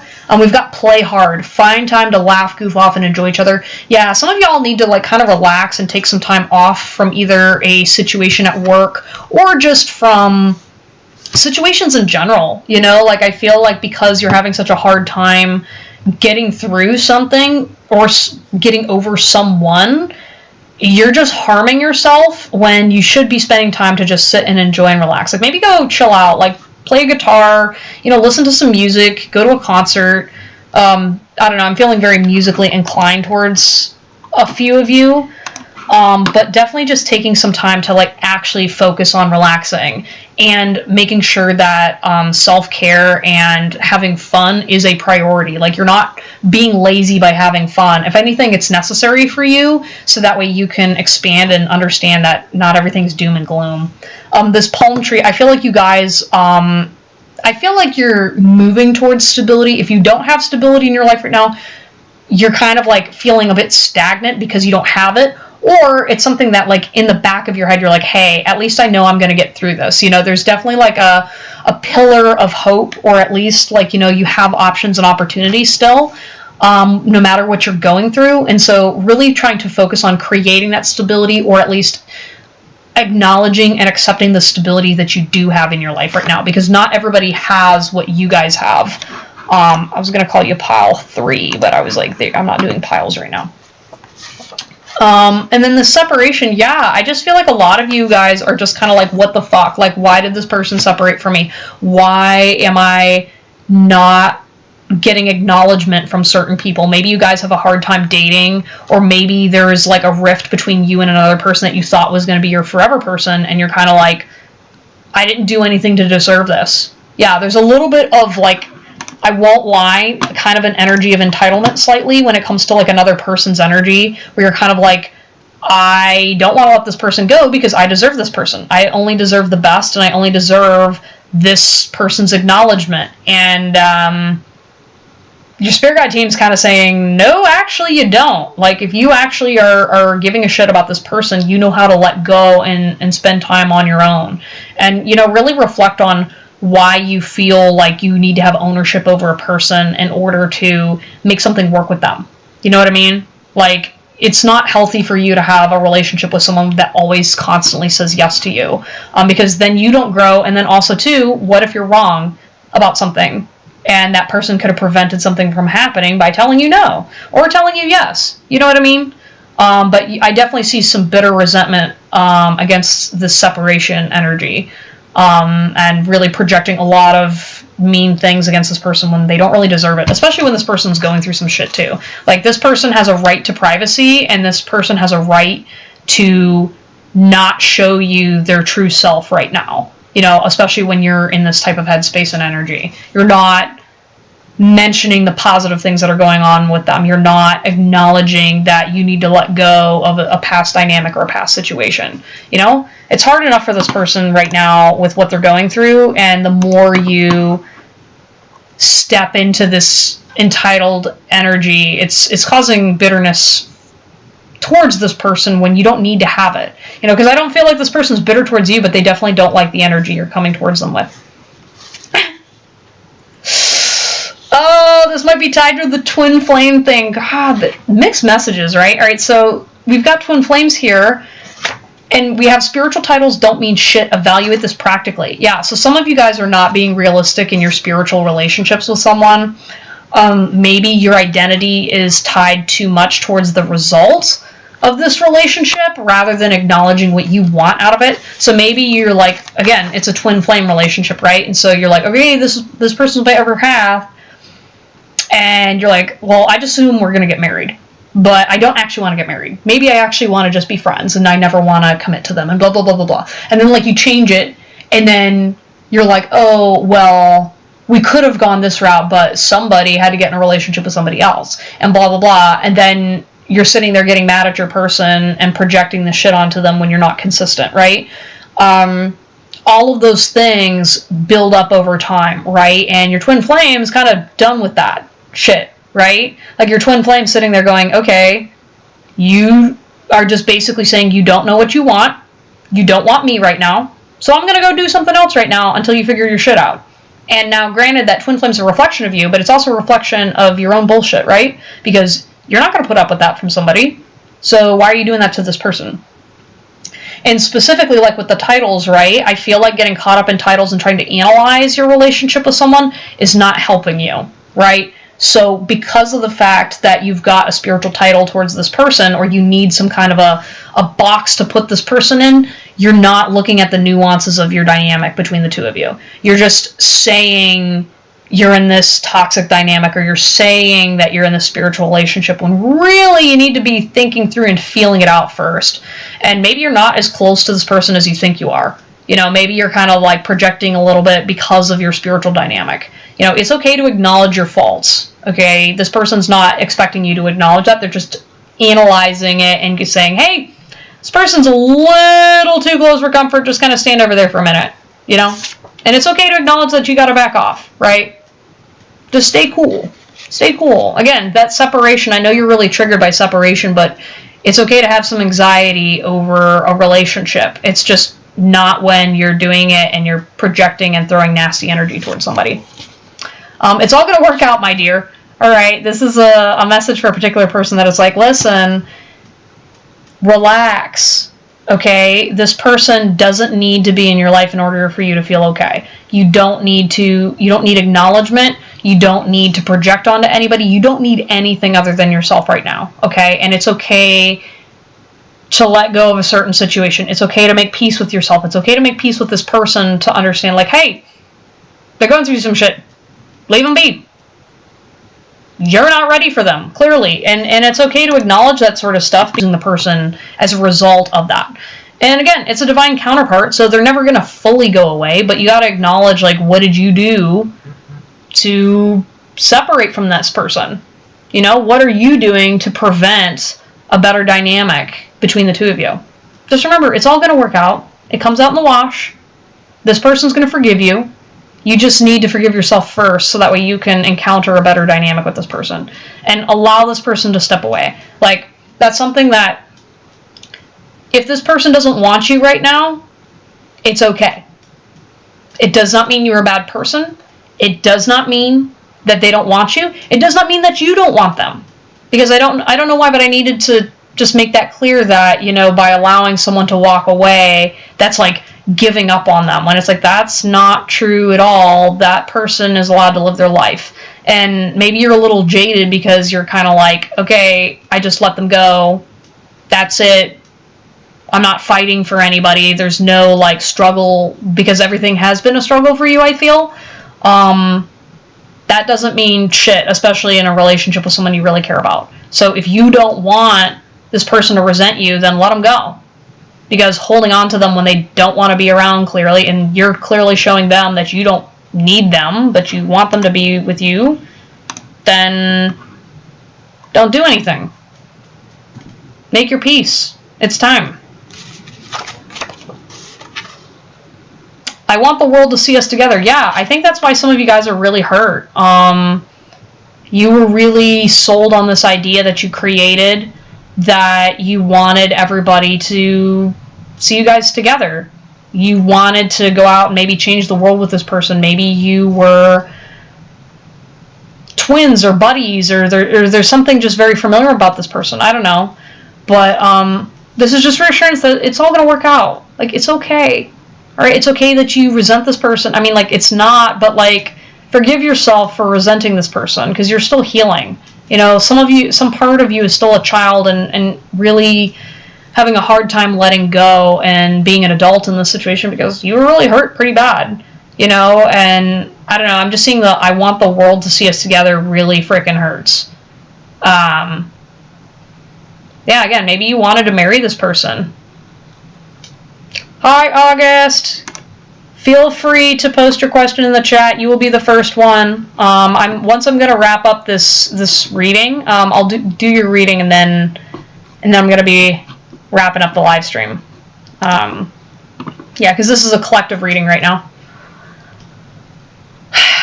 Yeah, I want to see the world. I want the world to see us together, and also I want to see the world together. Maybe you guys were wanting to travel as well. I don't know. Maybe you were like thinking, oh, we're gonna be like best friends and it's gonna be okay, and it's like, no, that's not what the universe had intended this time around. Sorry. Yeah, I gave up something real and special for this connection. Damn. Damn. Okay, that's hard. Oh, Nayla. Okay, you'll be next. We've got 2 people in the queue.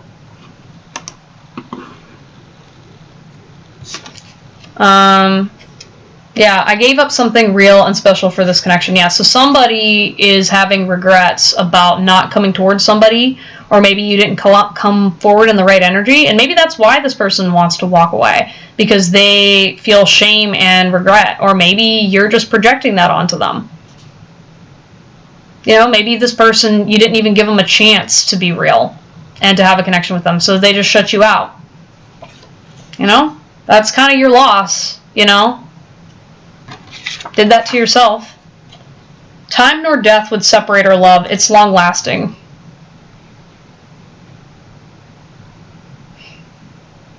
I don't know. I just heard, like, you know, coming towards you soon. You're going to find the love that you're looking for. And maybe it's not going to be with this person. But it's going to come towards you. And it's going to be okay. Just release all expectations and release all this negative energy towards this person. Just let it go. Let it go and it's going to be okay. It's all going to be okay. Alright, anyways, that was my final collective reading of the night. Now I'm going to go ahead and we're going to do August Stone 69. Hello, hello. Welcome to the live. Go ahead and post your question if you have one. Otherwise, I'm just going to channel some general messages for you.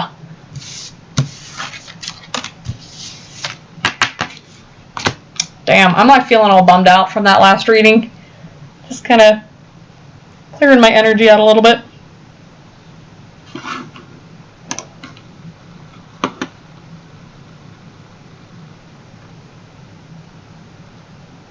Oh, I realized it's Angus Stone. My bad. I'm so sorry. I was reading it as August. Sorry. Angus. Hi. How are you?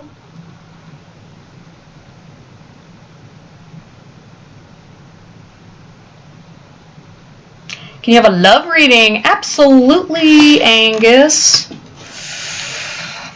I see Angus and I always think of burgers. I'm not gonna I'm sorry. Maybe I could go for a Swiss Angus mushroom and Swiss.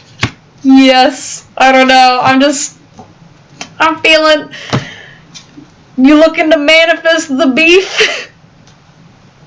Is that what we're going for with this love reading? Ah! Where's the beef for Angus? Shit.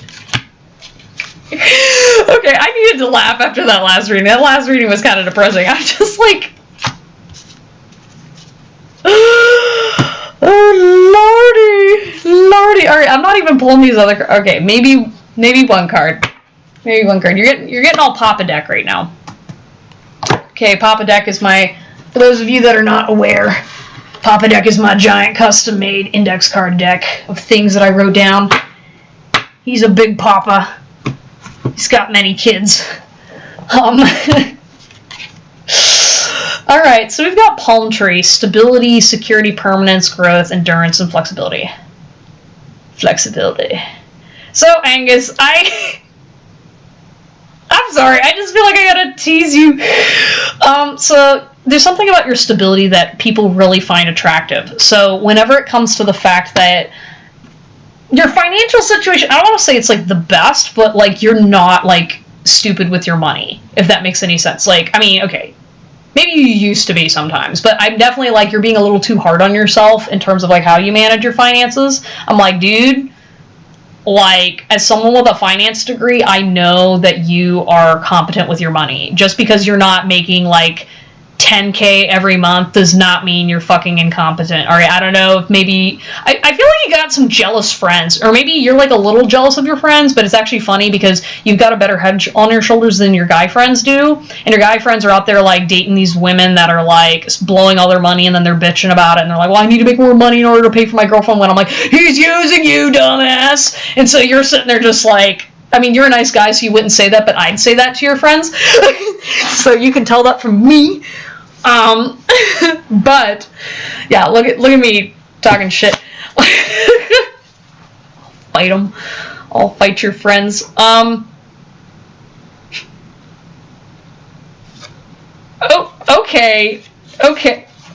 Bro, what kind of energy are you bringing to my live stream, okay? Like, the card I got was, have my babies, I want to create life with you. Okay, maybe you've got a lot of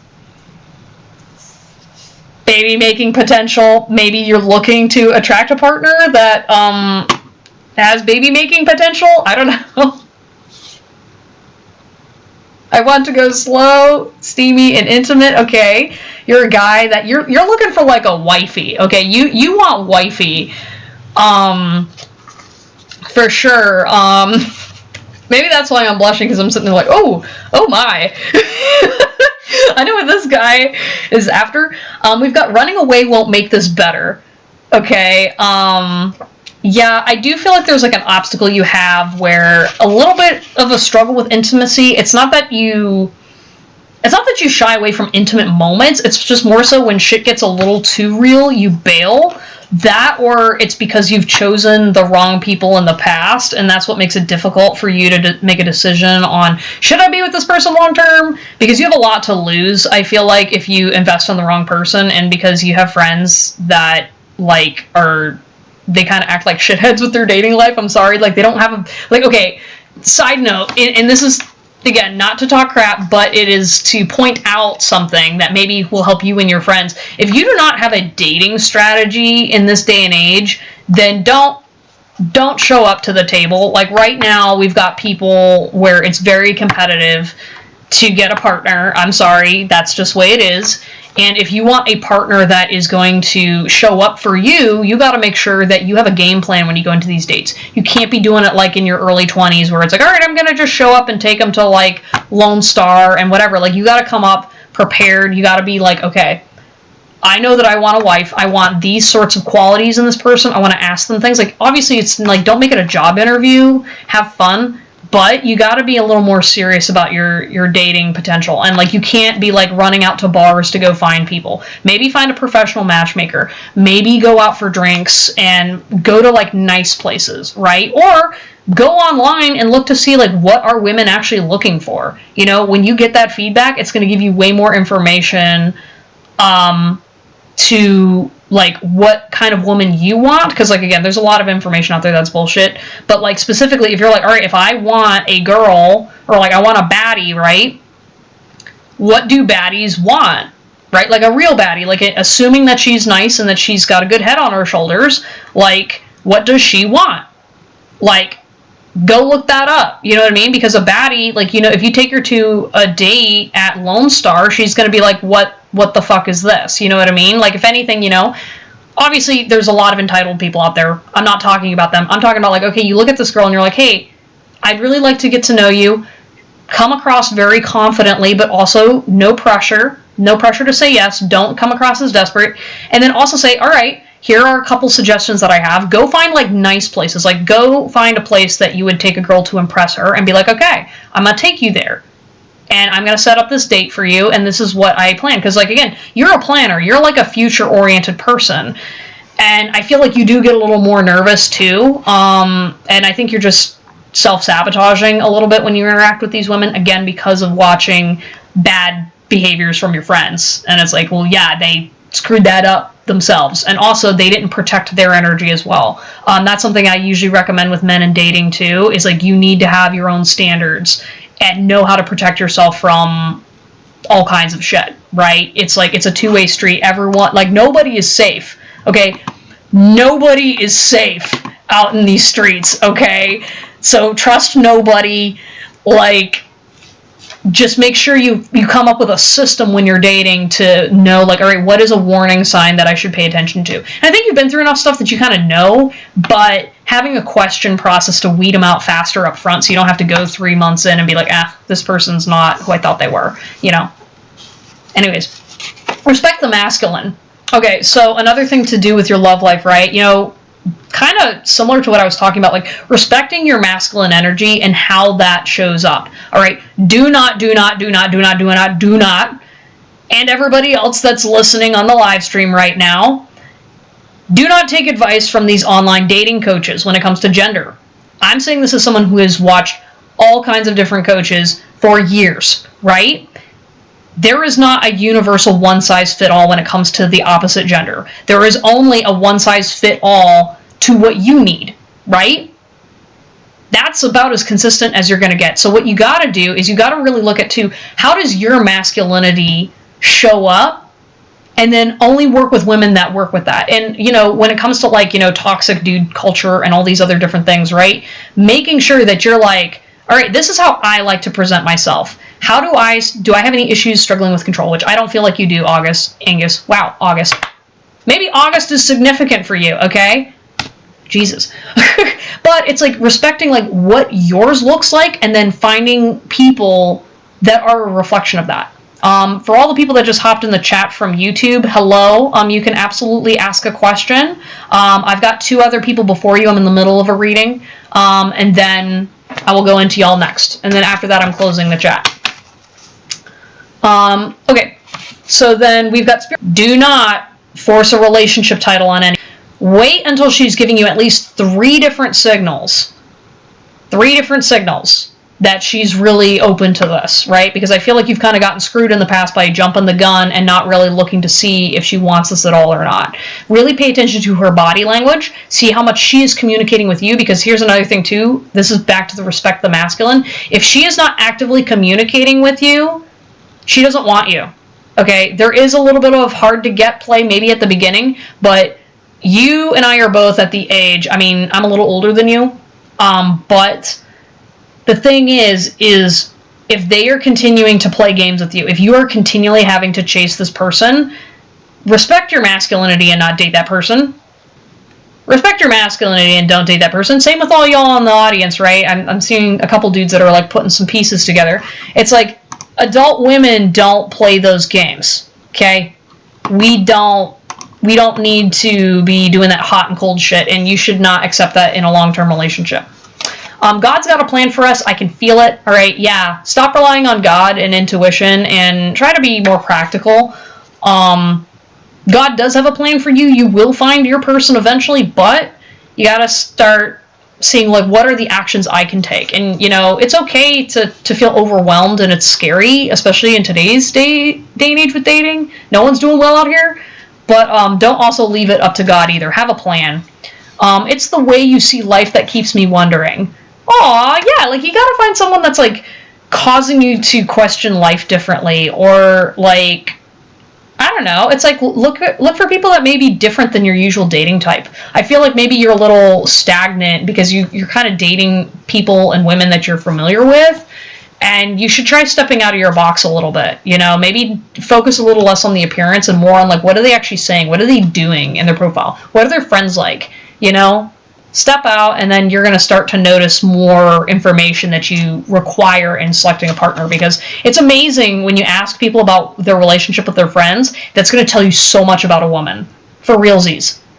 Just saying. Don't worry, it's my love you're feeling. Yeah, you know what I mean? Like, you'll know when this person's showing you love and attention. Money's making the situation complicated. Yeah, I know. I feel like, again, I feel like you kind of got wrapped up into that lie where you think women are expecting dudes to make like $10K a month and shit, and that's not, that information is not accurate, okay? Like, we just want men that, like, can pay the bills and, like, are showing up and treating us with respect and, like, you know, being adults, you know what I mean, and seeing us as people, you know, like that 10K stuff. That's, anyone who's telling you that does not interact and have healthy relationships with women. I'm going to tell you that right now. I mean, there are some women that do have that expectation, but a majority of us do not. So do not limit yourself because of that. And also, too, if you are going through something financial, which I don't really feel like, to me, you think it's a financial situational struggle, but I'm like, you're really not.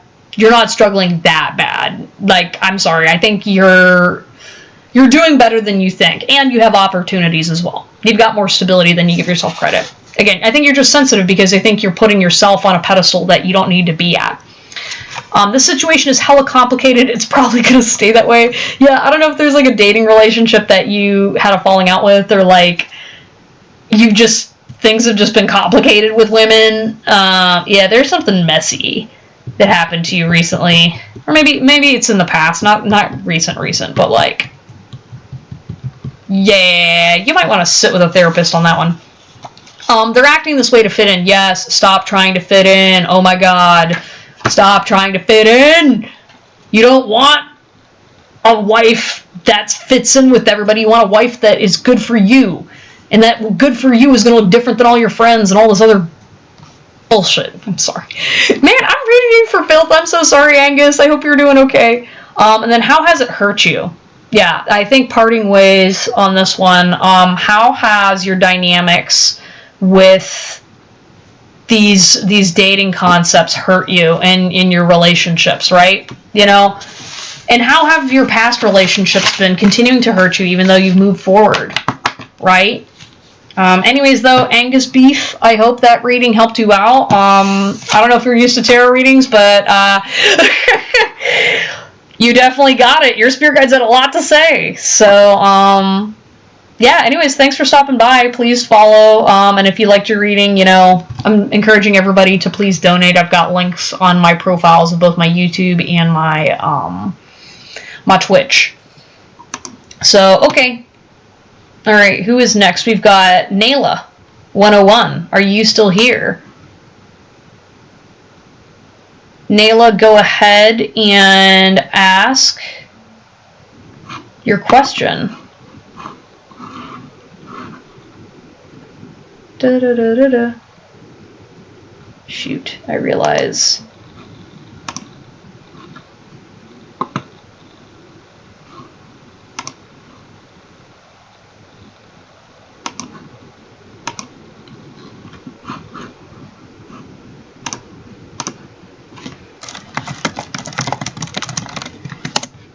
Alright.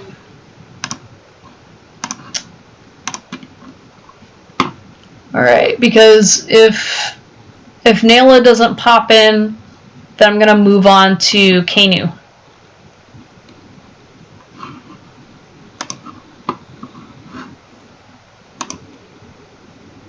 And then Pratibha.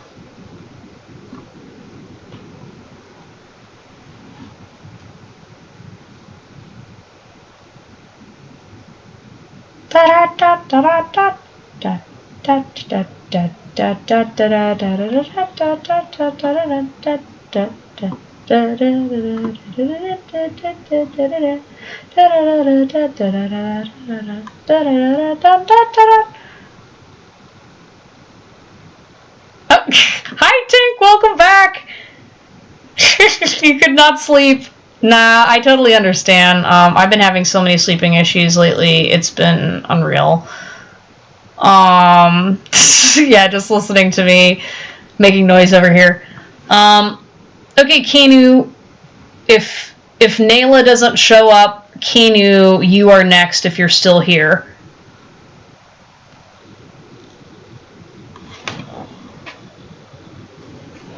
What is that fuzzy little emote right here? Oh my gosh, it's so cute. It looks like a Pokemon's.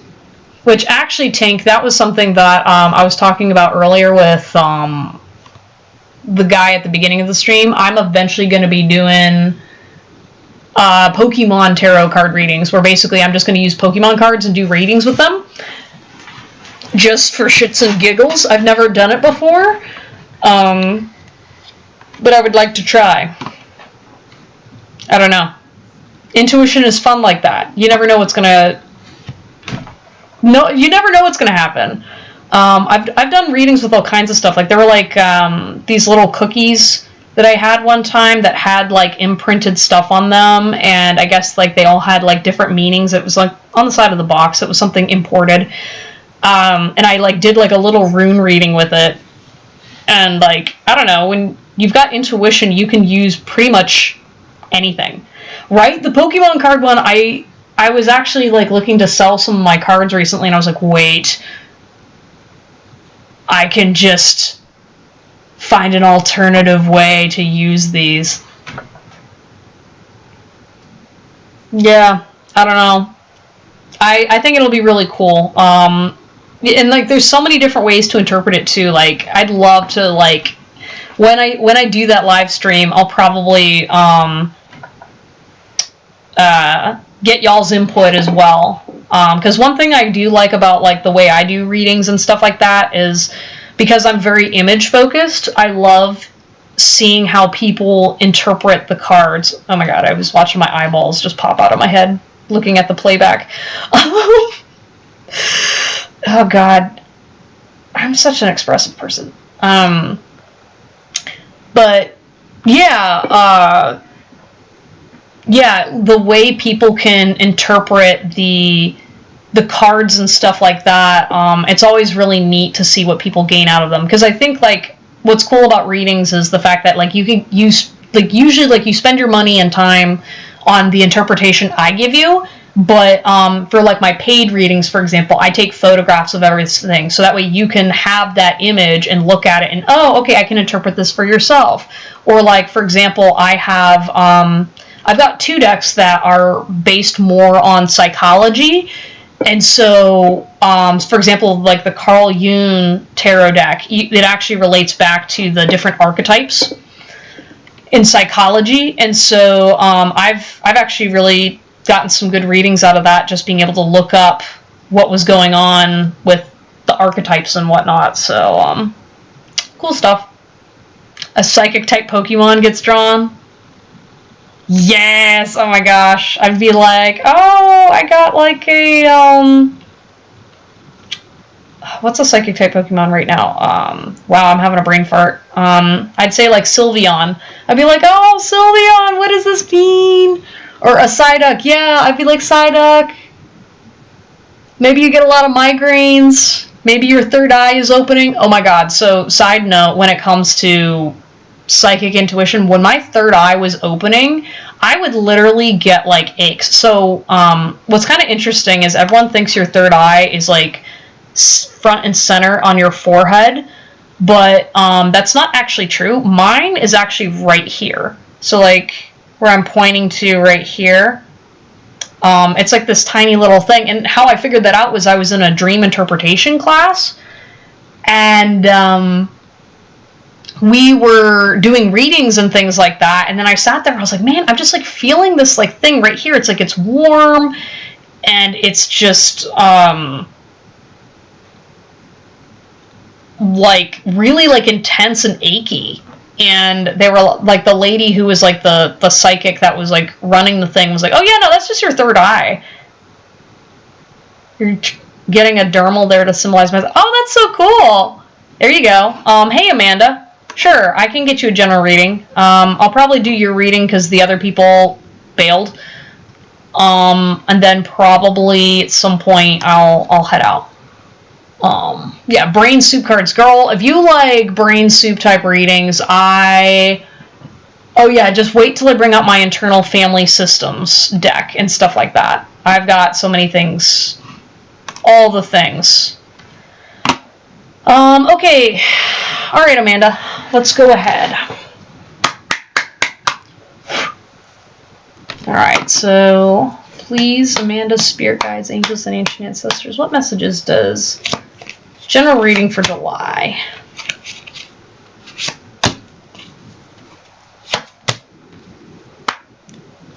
No. I don't know why, but I feel like there's like a person coming towards you.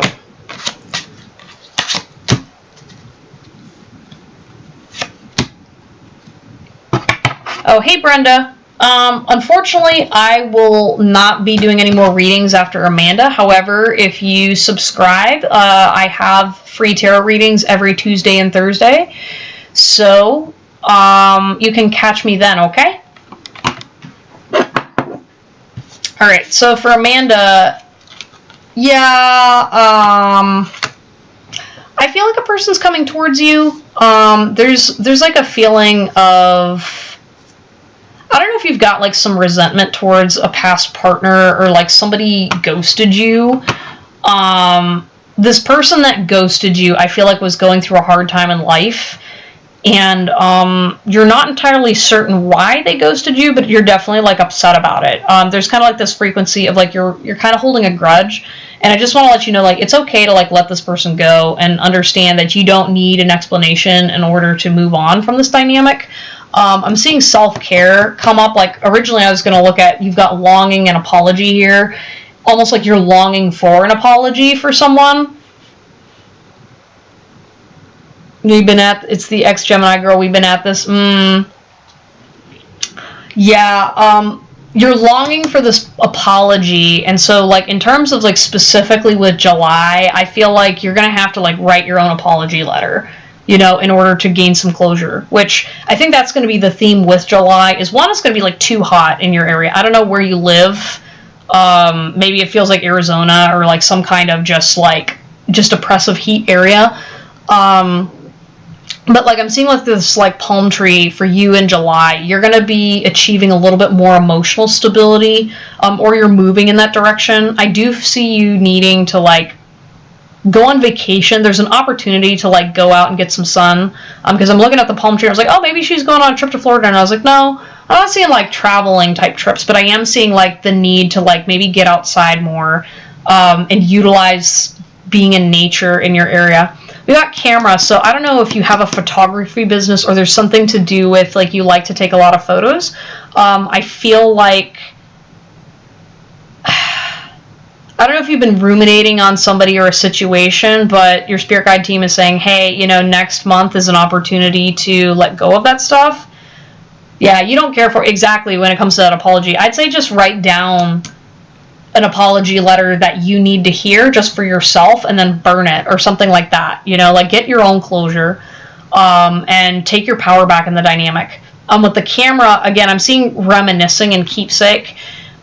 For July, I'm feeling like really try to, like, focus on time with your family right now. There's something about, like I said, maybe you're not going on vacation, but you can take some time to make some relationship, or like, I don't know, just focusing on your relationship with your family. There's kind of just like needing to regroup and reprioritize your energy in that direction a little bit more, especially away from these relationships that are just like, ugh, your grandma's funeral's in July. Aw, I'm so sorry. Yeah, reminiscing and keepsake, you know, that's definitely going to be part of it. Yeah, trying to find some, like, positive memories with your family. Maybe like, after the funeral, go to, like, a nice restaurant or something. We've also got Cupid's arrow, you know, have faith, love is coming, surprise, invitation, hesitation. I'm seeing have faith, love is coming. I definitely feel like you've lost your momentum in terms of romantic relationships because of, like, traumas from the past, and just being, like, impatient, and kind of just being like, why? Like, why did these people do this? Why did I say that? Why did she say that? Why did they say that? Like, there's a lot of just kind of like, why? And your spirit guide teams are saying, slow down and just have faith that you are going to find love, and it's not going to go the way that you think it is, and it's okay to let go of a situation before you allow these people to come in, you know, and break your heart again. Because I don't know, I feel like you kind of have a little bit of a revolving door with exes, where you let them back in when they shouldn't, and then you get extra mad when they stay, and it's like, yeah, why mayhem? Yeah, exactly. It's like, don't focus on the why, and just understand, like, take the lesson and just release the rest, you know? Yeah, with Cupid's arrow, like, it's okay, but, like, your spirit guide team's saying, like, it's almost like you got this bow and arrow and you're trying to shoot everything that walks. Not that you have a relationship with everyone, but you're literally like, is that my person? Is that my person? Because you've just got yourself in this dynamic where you're just like, oh my God, I'm so frustrated. I'm so angry. And it's because you're still hung up on this past situation. And that's why you're, like, projecting and just, I don't know, they're just saying, like, put the bow and arrow down. Like, you're not going to shoot anything valuable right now, especially when you're dealing with all this other trauma.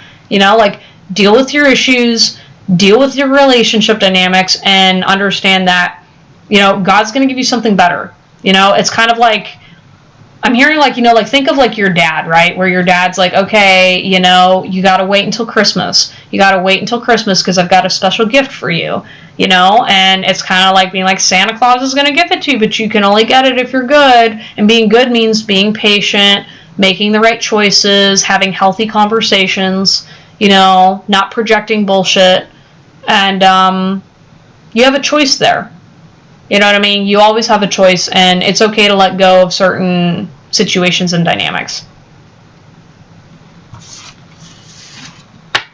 So where's the good in July? My dad lies so much, just like my ex. Aww, there is good in July. Like I said, like you're moving towards more stability. There's gonna be, you know, a release and calmness that comes from you're closing some old cycles, right? You're closing out an old dynamic, and by releasing all of this emotion, it's gonna allow you to say, hey, you know, there's silver lining in that. Like I said, spending time outdoors, you know, going to spend time with your family. Those are all positive things, you know? And, you know, another positive way to look at it is, like, you're not attracting any bad things. You're just healing. And healing's a good thing, you know? Especially after what you dealt with. Like, girl, that ex was just, So the person that is coming is the ex. I don't think it's your ex. I do feel like there's like a potential for like a new person. Any parties? Yeah, there's gonna be a few. But like I said though, it's kind of just like this energy of like your spirit guide teams are saying, hey, like don't go that direction, if that makes any sense. You know what I mean? It's like, okay, yeah, you will have potential people, but like it's just gonna be the revolving door again. And like, do you want to put yourself through that? So they're just trying to acknowledge to say, hey, just because you can doesn't mean you should, right? You know, it's like, let's use our time valuably and also focus on moving forward in a positive direction, you know? Yeah, focus on the palm tree. Focus on getting your stability in order, getting your emotional head in order, and, you know, just grounding things, right?